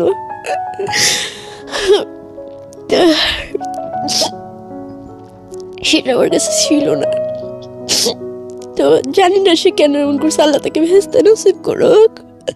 এখন আমার মার জন্য আমি অনেক দোয়া করি। আমার মাকে আমি দেখি না, জানি না, তারপর খুব ভালোবাসতাম। মা শব্দটাকে আমি খুব ভালোবাসতাম। সবার মাকে আমি খুব সম্মান করি। আমি কিন্তু মার কাছ থেকে কিছু পাইনি। তারপর আমি বলি সবাইদেরকে, মা যতই খারাপ হোক, তারপর মাকে কখনো কষ্ট দেওয়া আমার মনে হয় উচিত না। আমার গর্ভে যখন 2 মাসের একটা বেবি আসছিল, 2 মাসের যন্ত্রণায় আমি বুঝছি যে মা হওয়া কতটা কষ্টকর। তো আমার মার প্রতি আমার কখনো রাগ হয় নাই, কখনো আমি অভিমান করিনি। বাবার প্রতি অনেক কিছু হয়েছে, ছেলেদের প্রতি অনেক কিছু হয়েছে, কিন্তু মার প্রতি কখনোই হয় নাই। কিন্তু আমার মাকে আমি পাই নাই। আল্লাহ যেন এরকম আর কারোর সাথে না করে, মা ছাড়া কোনো সন্তান যেন দুনিয়া না রাখে। আমি হয়তো বাইচাচ্ছি, আবার জানি না আমার জায়গায় অন্য কেউ থাকলে কি করতো, কিভাবে নিঃশ্বাস নিত। আমার নিঃশ্বাস নিতে খুব কষ্ট হয়। আমার পৃথিবীটা খুবই একার। ঈদে যখন সবাই দেশে যায়, আমি একা একটা রুমে থাকি, পুরো বিল্ডিংটাই ফাঁকা হয়ে যায়। ওই ছেলেটা ও দেশে চলে যায়, আমি একা একা থাকি। আমি ঘুমের ওষুধ খাই, দিনগুলা কাটাই, হয়তো 6-7 দিন পরে আসে। এরকম করতে করতে এই ছেলেটা বলে, আমি তোমাকে কোনো দিন ছেড়ে যাবো না রিপা, তুমি টেনশন করো না। আমি বলছি না, সবাই আমাকে ছেড়ে চলে যাবে, তুমি আমাকে মিথ্যাও আশা দিও না, আমাকে কখনো মিথ্যা বলো না। তো যদি অন্য কোনো মেয়ে পছন্দ হয় তুমি আমাকে বলো, আমি নির্দ্বিধায় তোমাকে ছেড়ে দেবো। ও আমার মার মৃত্যুর কথাটা শুনে ও আমাকে অনেক সান্ত্বনা দেয়, আমার পাশে থাকে, আমাকে অনেক ভালোবাসে। তখন ওই যে যে লোকটা আমাকে বিক্রি করে দিচ্ছিল, ওই লোকটার সাথে হঠাৎ একদিন রাস্তায় আমার দেখা হয়। সেটা হলো মিরপুর 11.5 নম্বর রূপনগর আবাসিক এলাকায়। দেখা হওয়ার সাথে সাথে আমি খুব ভাবের সাথে হাইটা চলে যাওয়ার চেষ্টা করি, কিন্তু আমি আশায় থাকি যে উনি বোধহয় আমাকে পিছন থেকে ডাকবে, বাট উনি আমাকে ডাকে না। তখন আমি নিজে থেকে আবার পিছের দিকে ঘুরে ওনার কাছে যাই। আমি কিন্তু সেই মুহূর্তে জানি যে উনি আমার বাবা। যাওয়ার পরে ওনাকে আমি জিজ্ঞেস করি, আপনি আমার সাথে এরকম কিছু করছেন, ঠিক আছে, আমি আপনার কোনো কিছু বলবো না, কিন্তু একটা সত্যি কথা বলবেন, মানে কোনো বাবাকে এরকম করতে পারে?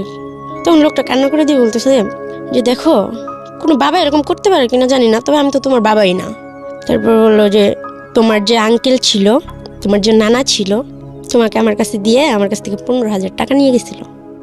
এটা আজ থেকে 10 বছর আগের কথা।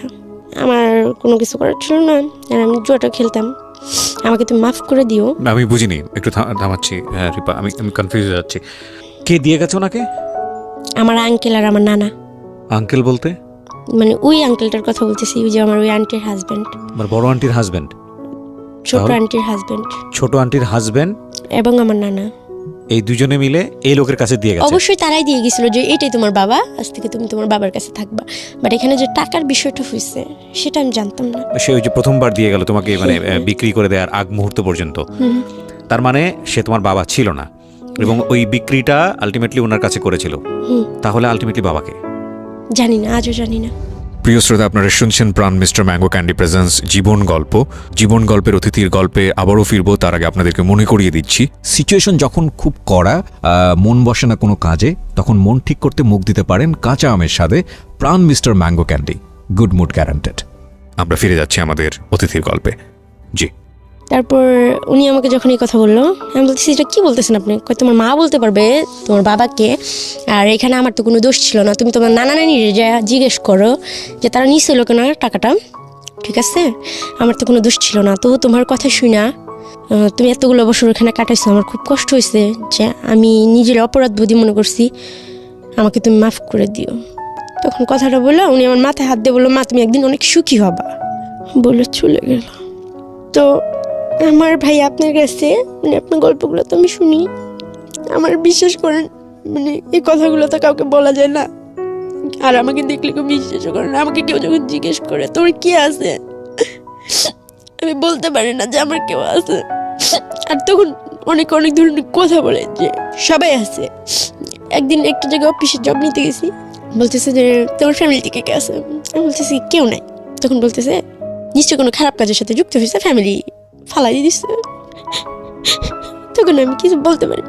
তারপরে আমার কাছে কোনো কাগজপত্র ছিল না, আর আমি 2015 সালে ভোটার হওয়ার পরে যখন বাংলাদেশে আসি, আমার নানা আমাকে ভোটার বানিয়ে দিতেও রাজি হয় না। ওনাকে আমি টাকা সাথী যে আমার ভোটার আইডি কাগজটা খুব দরকার, জন্ম নিবন্ধনের কাগজটা খুব দরকার, চাকরি বাকরির জন্য উনি দেওয়ার জন্য রাজি হয় না। তো আমি এই কথাগুলো রানাকে বলি যে রানা এরকম ওনার সাথে আমি দেখা হয়েছিল, কি বলছে উনি আমার বাবাই না। বলতেছে দেখো তোমার রোজের টাকা তুমি ভুলা যাও, যা হওয়ার হয়েছে, আমি তো আছি তোমার পাশে।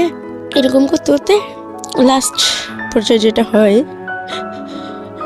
প্রতিদিনই বাসায় আসে, খাবার খরচ সবই দেয়, কোনো রকম দিন যায়। ও আমাকে বলে রিপা পার্লারের কাজটা শিখো। ওকে বলতেছি যে তুমি ওকে যদি ভালোই বাসো তাহলে আমার কোনো কাবির নামার টাকা চাই না, বাট তুমি আমাকে একটা সত্যি সত্যি স্বীকৃতি দাও। এই নাজায়েজ সম্পর্কটা মানে একটা ভেবে আমি নষ্ট করলাম, এই সম্পর্কটা রাখার কি মানে আছে। তো ওর বন্ধু ছিল, তো আমাকে একদিন হঠাৎ করে বলতেছে রিপা, এটা 2018 সালের ঘটনা, রিপা আমার একটা কাজ আছে, আমার খুব ইম্পর্টেন্ট কাজ আছে। আমি ওকে সুন্দর করে জুতা টুটা পরাই দিলাম, শার্টটা বোতামগুলো লাগাই দিলাম। পরে ওর বন্ধু বলতেছে রিপা তুমি যারা অন্ধবিশ্বাস করো সে তো আসলে তোমার বিশ্বাসের যোগ্য না, তোমাকে ঘরে রেখে আসছে বাট অন্য মেয়ে নিয়ে থাকতেছে।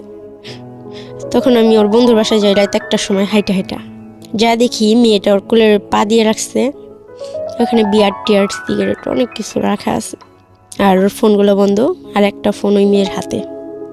তো আমি যা স্তব্ধ হয়ে গেছি, কি বলবো নাকি। তো উনি ওখান থেকে তখন উঠে নাই, বাট ওর বন্ধুর যে বউ ছিল উনি যখন কথা বলতে আসছে আমি ওনাকে জড়া ধরা মানে ফুলের পড়ে গেছি, কান্না করে দিছি যে আমি এটা কি দেখলাম, যাকে আমি এত সম্মান করি মানে পূজা করি, তার পা ধোয়া পর্যন্ত আমি পানি খাইছি, তাকে আমি কখনো ঠকাই নেই, কখনো মিথ্যা কথা বলি নেই, কখনো পরপুরুষের সাথে মিশি নেই, কখনো কারোর সাথে ওইভাবেই করিনি। কিন্তু সে ঠিকই আমাকে বাসায় রেখা অন্য মেয়েদের সাথে থাকতো। তখন সে বের হলো না, ওখান থেকে উঠলো না। তখন আমি ভাবলাম যে আমি মরে যাব, আমার কষ্ট মানে তখন আমি বুঝলাম যে কষ্ট কাকে বলো। কষ্ট যে জিনিসটা মানে এত দিনের কষ্টগুলোর থেকে মানে ওই দিনটা মানে আমার স্বামী হিসেবে তাকে যে আমি করি মানে এটার থেকে মানে বড় কষ্ট আমার কাছে কিছু মনে হয় নাই। তো সারা রাত আমি বৃষ্টিতে ভিজা বাইরে দাঁড়াই থাকি গেটের বাইরে। সকালবেলা দাঁড়ান জিজ্ঞেস করে কি হয়েছে, আমি বলে আমার হাজব্যান্ড একটা বাইরের মেয়ে নিয়ে আসছে টাকা দিয়ে, এই বাসায় এনে থাকতেছে।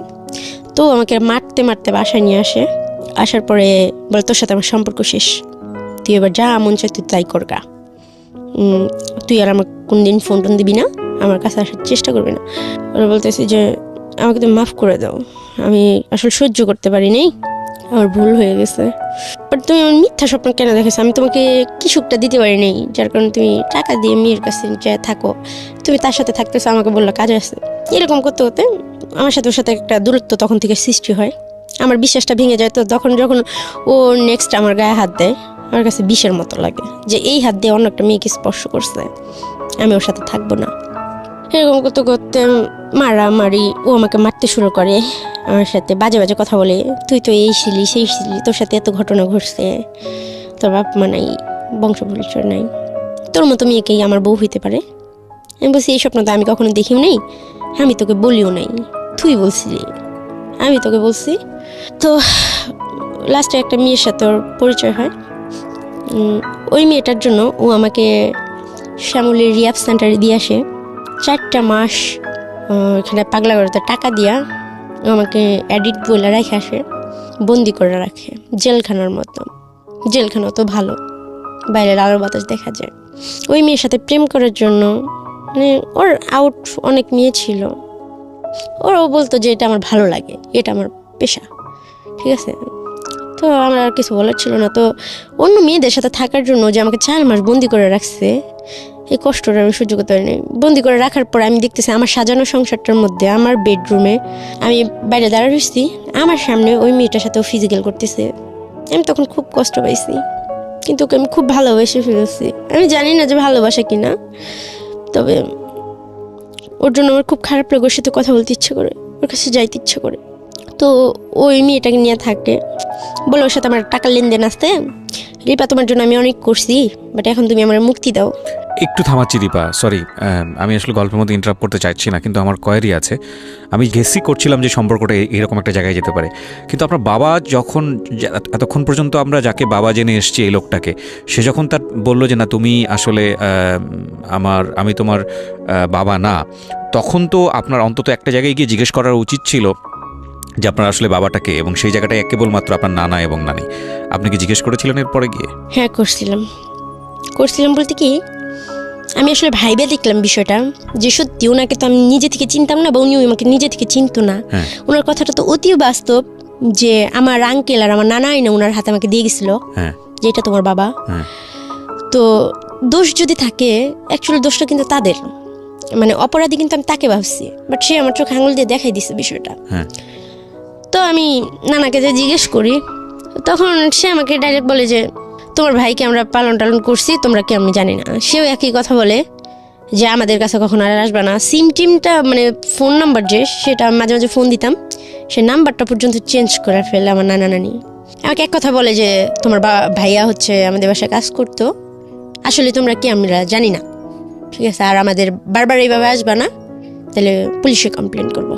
বাট ওই যে সাংবাদিকটা আমার সাথে ফার্স্ট ফিজিক্যাল করছিল, ও আমাকে বলে তোমার নানার নামে মামলা করো রিপা, মামলা করো, তোমার মার যে সম্পত্তি আছে ওখান থেকে তুমি সম্পত্তি পাবা, প্লাস বাপ চাচা সব আত্মীয় স্বজন দেখবা, অটোমেটিক বেরিয়ে আসবে। আমি তখন বললাম যে হ্যাঁ, আমি এতগুলো বছর এত কষ্ট করছি, যেখানে তার স্বীকৃতি দেয় নাই, নিজে থেকে পরিচয় দেওয়ার প্রয়োজন মনে করে নাই, ভালোবাসে নাই, এই ঝামেলা টামেলা করতে যায় শুধু শুধু পুলিশের ফেস হব। আমি আর চেষ্টা করিনি তাদের কাছে যাওয়ার জন্য, তাদেরকে খোঁজার জন্য। আজ থেকে কতদিন হয়ে গেছে, বছরখানিক হয়ে গেছে, আর মানিকগঞ্জের দিকে পা রাখিনি, আর কথা হয় নাই, আর দেখা হয় নাই, আর খোঁজার চেষ্টা করিনি। আমি খুঁজে কখনো কিছু পাইনি, যা পাইছি তা নিতে আমার বুকে অনেক কষ্ট হয়, আমার বুকে জায়গা থাকে না। প্রিয় শ্রোতা, আপনারা শুনছেন প্রাণ মিস্টার ম্যাঙ্গো ক্যান্ডি প্রেজেন্স জীবন গল্প।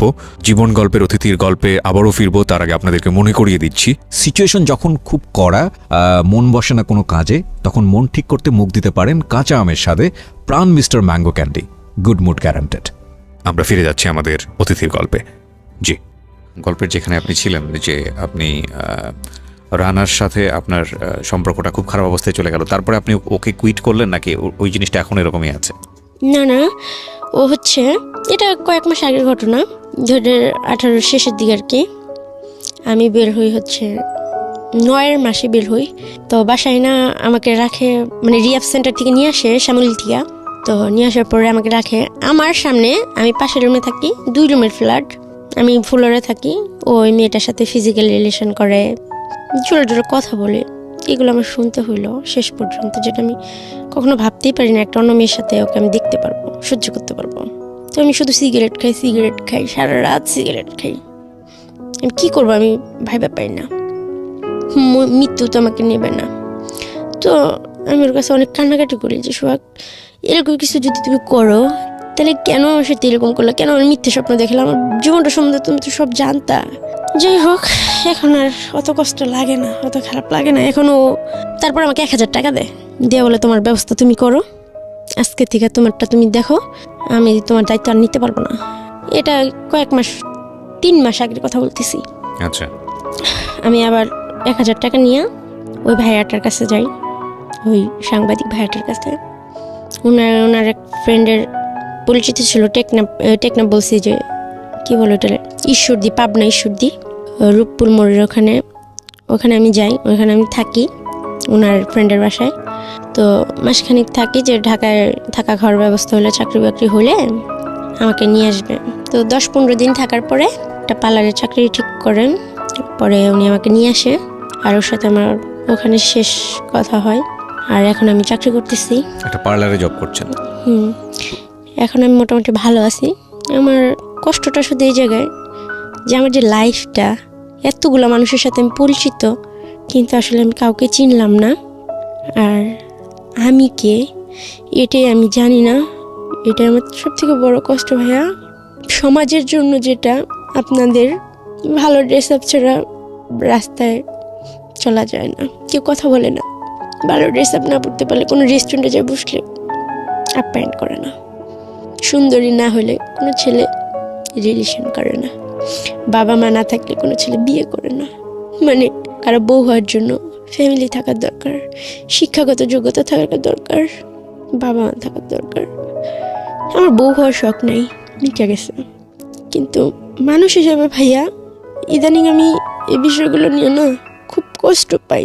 আপনার গল্পগুলো যখন শুনি, কালকের গল্পটা আমি শুনছি, তো প্রত্যেকটা মানুষের জীবনে কষ্ট থাকে, সুখ থাকে, মানে আলো অন্ধকার নিয়ে জীবনটা।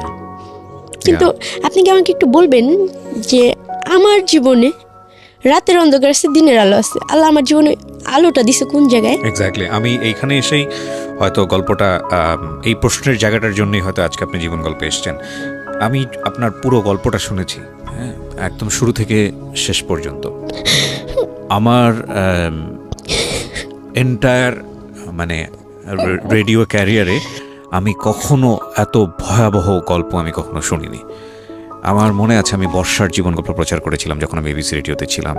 দ্যাট ওয়াজ লাইক পুরো রেডিও ইন্ডাস্ট্রিকে শেক করেছিল ওই রাতের বেলা, যে ঝাঁকুনি দিয়েছিল যে এরকম একটা গল্প রেডিওতে প্রচার হতে পারে। অনেক গল্প এসছে, কিন্তু আমার কাছে মনে হলো, আমার তখনই মনে হয়েছিল যে আর এত হাই ভলিউমের, এত হাই পাওয়ারের কোনো গল্প হয়তো রেডিওতে আর কখনো আসবে না। কিন্তু আজকে আমি বলতে বাধ্য হলাম, এবং আজকের পর থেকে আমি বিশ্বাস করব যে আপনি যে গল্পটা বলে গেলেন সেই গল্প বর্ষাকেও ছাপিয়ে গেল। সেই গল্প হয়তো আপনার ভবিষ্যতে হয়তো এমন কেউ একজন আসবে যে হয়তো আপনাকেও ছাপিয়ে যাবে। মানুষ এতটা ড্রামাটিক লাইফ লিড করতে পারে, আমি বলি জীবন নাটকের চেয়েও নাটকীয়, কিন্তু এতটাই হতে পারে এটা আমারও জানা ছিল না। দেখেন, আমি কয়েকটা কথা বলি আপনাকে। একটা যেটা হচ্ছে যে আপনার না পাওয়ার জায়গাগুলো অনেক বড়। এই জায়গাগুলোতে সান্ত্বনা দেওয়ার মতো কিচ্ছু নাই, আমার হাতে কিচ্ছু নাই। পৃথিবীতে এত বড় বড় মোটিভেশনাল স্পিকার আছে যারা মানুষকে স্বপ্ন দেখায়, যারা মানুষকে সুন্দরের কথা বলে যে অবস্থানেই আপনি থাকেন না কেন সামনের দিন ভালো থাকতে হবে এবং থাকার জন্য এই করতে হবে। আমার খালি মনে হয়েছে আজকের এই গল্পটা শোনানোর সময়টাতে এই গল্পটা যদি তাদের কাছে নিয়ে যাওয়া যেত, তারা আসলে কি জবাব দিতেন। এত বড় বড় মোটিভেশনাল স্পিকার যেটা আমরা আমাদের ফেসবুকে দেখি কিংবা সারা দুনিয়াতে আছে, সাতগুরু থেকে শুরু করে, সবার প্রতি রেসপেক্ট রেখে বলছি, অনেক বড় বড় মোটিভেশনাল স্পিকার আছেন। যদি এই গল্পটা শুনতো তাহলে তারা এই মেয়েটাকে কি বলে সান্ত্বনা দিত। ওর বয়স এখন 21 থেকে 22। আমি বরং আপনাকে এমন একটা জায়গায় বসাতে চাই। আমি আপনাকে কোনো মোটিভেশন দিচ্ছি না, কোনো পজিটিভ কথা বলতে চাচ্ছি না। আমি বরং শুধু এতটুকু বলতে চাই যে এত কিছুর পরেও আপনি বেঁচে আছেন, এত কিছুর পরেও আপনি প্রতিদিন হাসেন, প্রতিদিন কাঁদেন, জীবনকে সন্ধান করে যাচ্ছেন। সুতরাং আপনি বরং আমাদের একটা বড় মোটিভেশনের জায়গা। আমি এটাকে এভাবে দেখতে চাই। আমি গল্পের ওই জায়গায় খোঁজ করতে চাই না আপনার বাবাকে, আপনার মাকে, আপনার ভাইটার কি হলো, বা আপনার নানা যিনি ছিলেন তাকে গিয়েও কোনো প্রশ্নও করতে চাই না। এগুলো প্রশ্ন করলে এগুলোর জন্য যদি কেউ দায়ী হয়, তাকে পৃথিবীর কোনো শাস্তি নাই, একমাত্র আল্লাহ যদি শাস্তি দেয় সেটা অন্য হিসাব। এছাড়া পৃথিবীর কোনো শাস্তি নাই। আপনার প্রতি যে আচরণটা করা হয়েছে বা যারা এটার জন্য দায়ী, পৃথিবীর কোনো শাস্তি নেই। 1000 বার ফাঁসি দিলেও আমার মনে হয় না যে শাস্তি তাদের জন্য ঠিক হবে। সুতরাং তাদের খোঁজ না করাটাই বেটার। আমি শুধু এতটুকুই বলতে চাই, আপনি এই 21, 22, 23 বছরের জীবনে with the name of almighty Allah, আমি আল্লাহর প্রতি শুকর করেই কথাটা বলতে চাই যে আপনি এই অবস্থায় দাঁড়িয়ে থেকে আপনি এখনও বেঁচে আছেন এবং সত্যি সত্যি আপনি এখনও নিঃশ্বাস নিচ্ছেন। এটা আমার মনে হয় আজকে যারা জীবন গল্প শুনলো ঢাকা এফএমে, আজকের পরে যারা কান রেখেছেন দেশে এবং দেশের বাইরে, আপনাদের জীবনে আর কোনো দুঃখ থাকা উচিত না। এই মেয়েটাকে দেখলে আর দুঃখ থাকা উচিত না। এই মেয়েটাকে আমার কিচ্ছু বলার নাই, কারণ আমি ওকে কি বলবো বলেন, আমার কোনো ভাষা নাই। কিন্তু ভাইয়া সবাই যে বলতো যে আমার মুখ দেখো বাবা, আমার জন্মের পর বাবা আমার সাথে এরকম হয়েছে, ভাইয়ের সাথে এরকম হয়েছে, এই বিষয়গুলো আপনি সত্যি আমাকে বলেন তো, একটা 2.5 মাসের শিশু কি পাপ করতে পারে? কতটুকু পাপ করতে পারে? রিপা, আমি আপনাকে একটা কথা বলতে পারি, আমরা পৃথিবীর শ্রেষ্ঠ জীব, সৃষ্টিকর্তা আমাদেরকে সেটাই বলেছেন, মানুষ পৃথিবীর শ্রেষ্ঠ জীব। ঠিক একইভাবে এটাও সত্য, মানুষের ভেতরে যত খারাপ জিনিস আছে পৃথিবীর অন্য কোনো প্রাণীর মধ্যে সেটা নাই। আপনি এরকম জানেন না যে বাবার দ্বারা মেয়ে রেপ হয়? এরকম ঘটনা সমাজে বিরল না? আপনি এটা জানেন?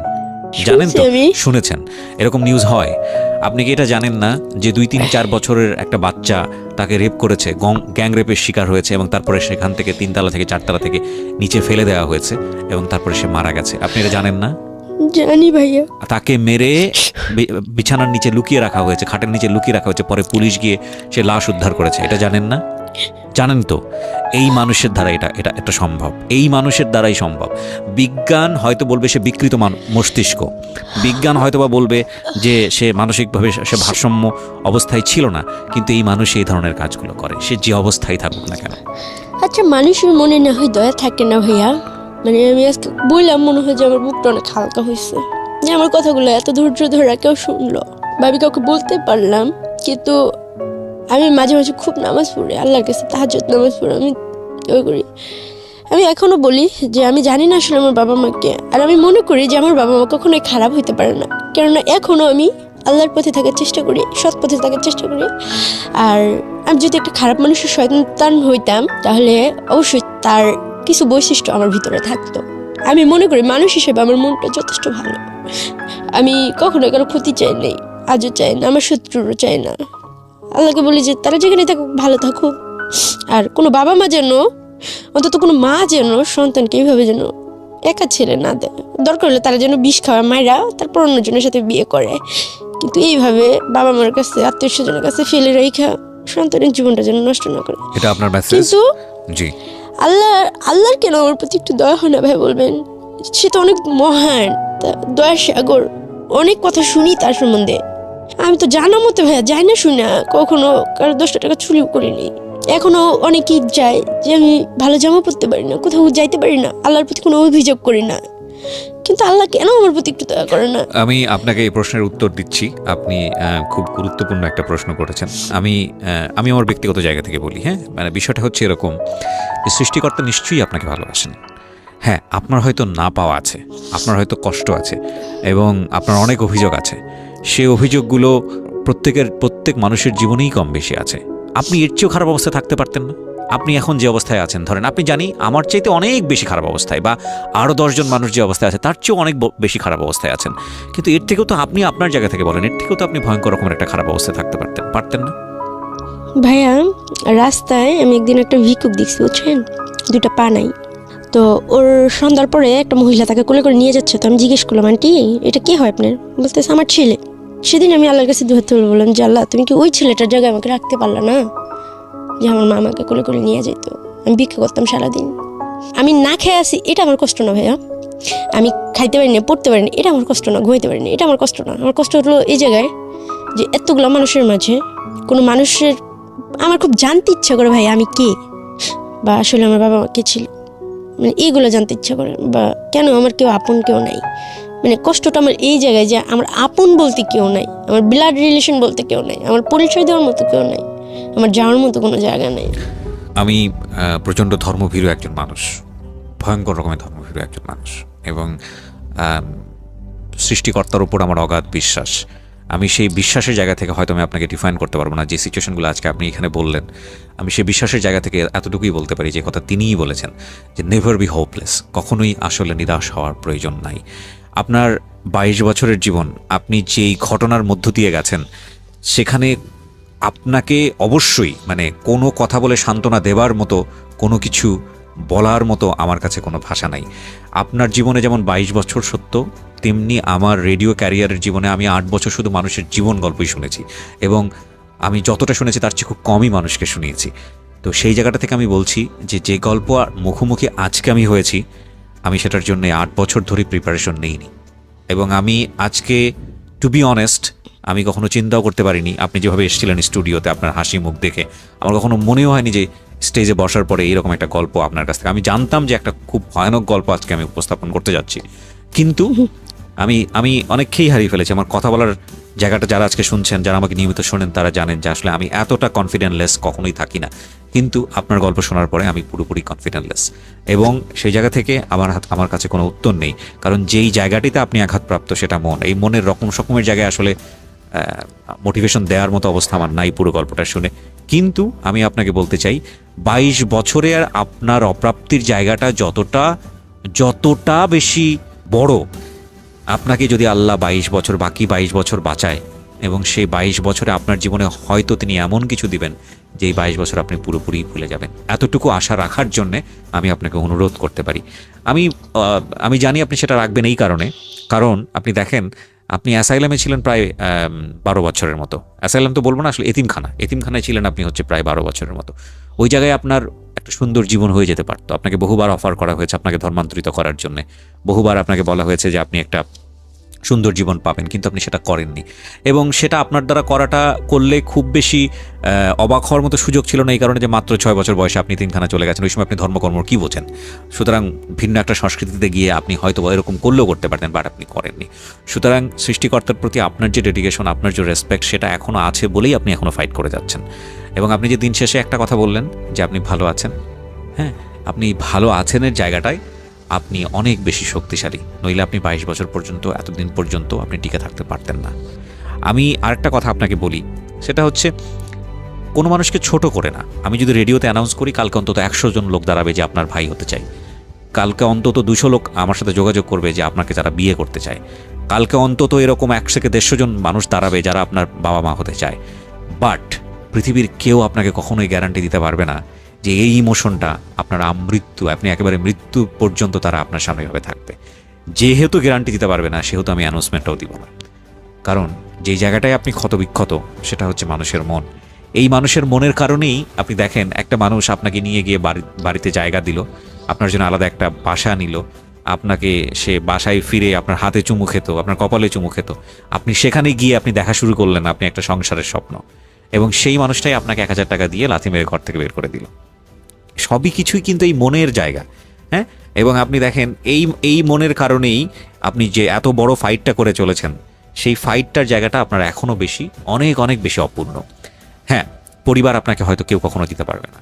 আপনার যে সুন্দর একটা স্বপ্নের জায়গায় আপনার জীবনে একটা হাজব্যান্ড আসবে, সেই জায়গাটায় আমি একেবারেই নিরাশ হতে চাই না। আপনার এই পুরো গল্পটা জানার পরে আপনার জীবনে যদি এরকম কেউ একজন আসেন এবং সে যদি আপনার সব কিছু ভুলিয়ে দেন, আপনাকে যদি একটা সুন্দর জীবনের স্বপ্ন দেখান, আমি খুব বেশি অবাক হব না। এরকম মানুষ আসতেই পারেন।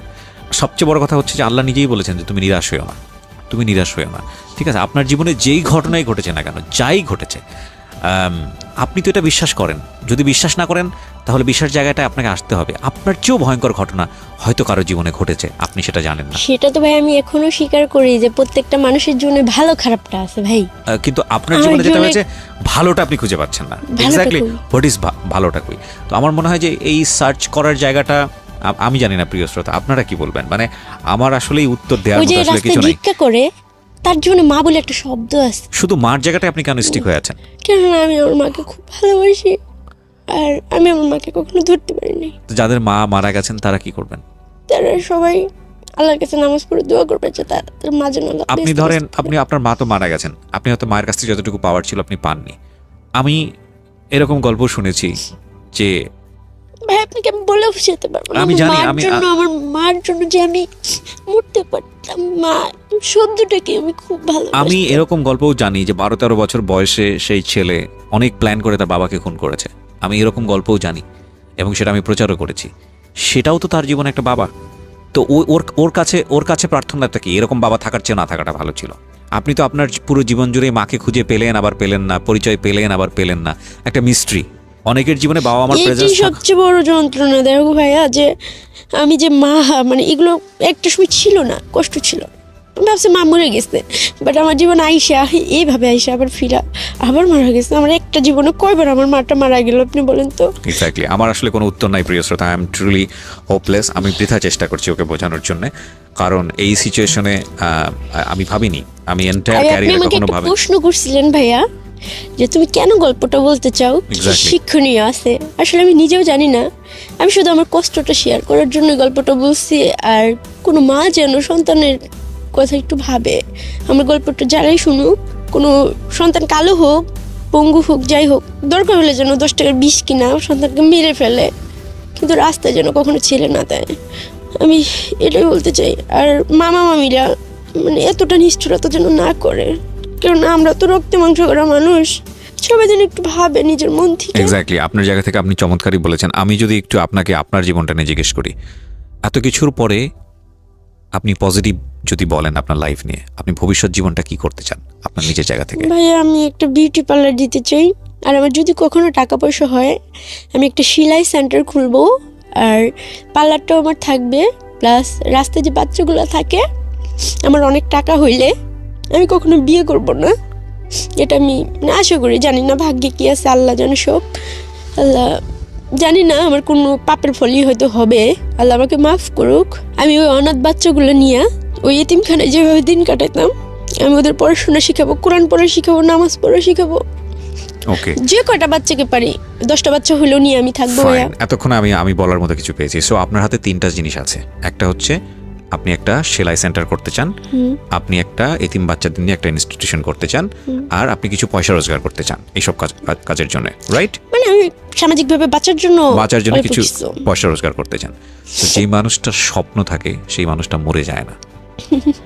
So you have a dream. আপনি এভাবে চিন্তা করেন যে আপনার যেহেতু স্বপ্ন আছে, আপনার এই কাজগুলো করা উচিত, এবং এটা এমন স্বপ্ন না যে স্বপ্ন আপনি পূরণ করতে পারবেন না। এবং এই যে আপনি যেই দুঃখটা পেয়েছেন, আপনি যদি সত্যি সত্যি একটা এতিমখানা করতে পারেন, তাহলে আপনার মতো বাচ্চারা যারা ওখানে আসবে তাদের দুঃখটা আপনি বুঝতে পারবেন, তাদের তো আপনি মা হতে পারবেন। এইটুকুর জন্যে আপনার বেঁচে থাকা উচিত এবং খুব সুন্দর করে চিন্তা করা উচিত।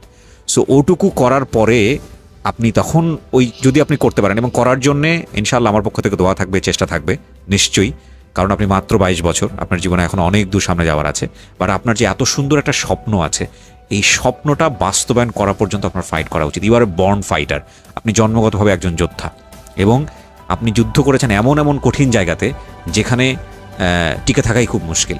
তো আপনি যুদ্ধ করে যদি এত দূর আসতে পারেন, তাহলে আপনার অবশ্যই একটা এতিমখানা করা উচিত আপনার মতো বাচ্চাদের জন্য। এবং আপনি তাদের কষ্ট যতটা বুঝবেন, আমি কি ব্রিয়া বা যারা পরিবারে বড় হয়েছে তারা কখনোই ওই কষ্টটা বুঝবে না। সুতরাং আমি চাইবো যে আপনি ধ্যান জ্ঞান সব কিছুই 3টার দিকে দেন, যে আপনাকে কিছু পয়সা রোজগার করতে হবে বৈধ উপায়ে, এবং আপনি একটা এতিমখানা করতে চান, এবং আপনি পথ শিশুদের জন্য কাজ করতে চান, আপনি যেটা বলছিলেন একটু আগে। আমি আজকের অনুষ্ঠানটা প্রিয় শ্রোতা এখানেই শেষ করছি। আমি আবারও বলছি যে আমার আসলে বলার কিছু নেই। আমি শুধু, আপনারা দেখেছেন পুরো অনুষ্ঠানটা আমি শুনেছি, আমি 2 শব্দ পর্যন্ত করিনি। আমি আমার এন্টায়ার এই লাইফ স্টোরি বেস ক্যারিয়ারে this is the first time আমি বলতে বাধ্য হচ্ছি, I don't have any word for her. আমার নাই, কোনো ওয়ার্ড নাই, এবং এইটাই আমার অনেস্ট ওপিনিয়ন, এইটাই আমার ভেতর থেকে যা এসছে ওটাই আমি ওর জন্য বলেছি।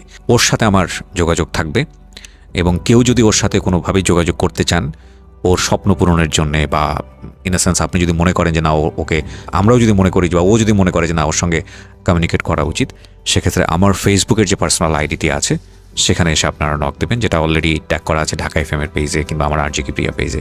এছাড়া আমার ইউটিউবে যে ভিডিও দেওয়া আছে ওখানে ট্যাগ করা আছে। আমরা যদি প্রয়োজন মনে করি, প্রাসঙ্গিক মনে করি, আমরা আমাদের এই বোনটির সঙ্গে আপনাদের যোগাযোগ করিয়ে দেবো। Thank you very much.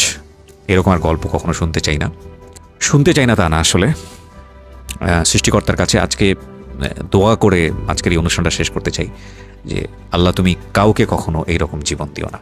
অনেক ভালো থাকুন, শুভরাত্রি।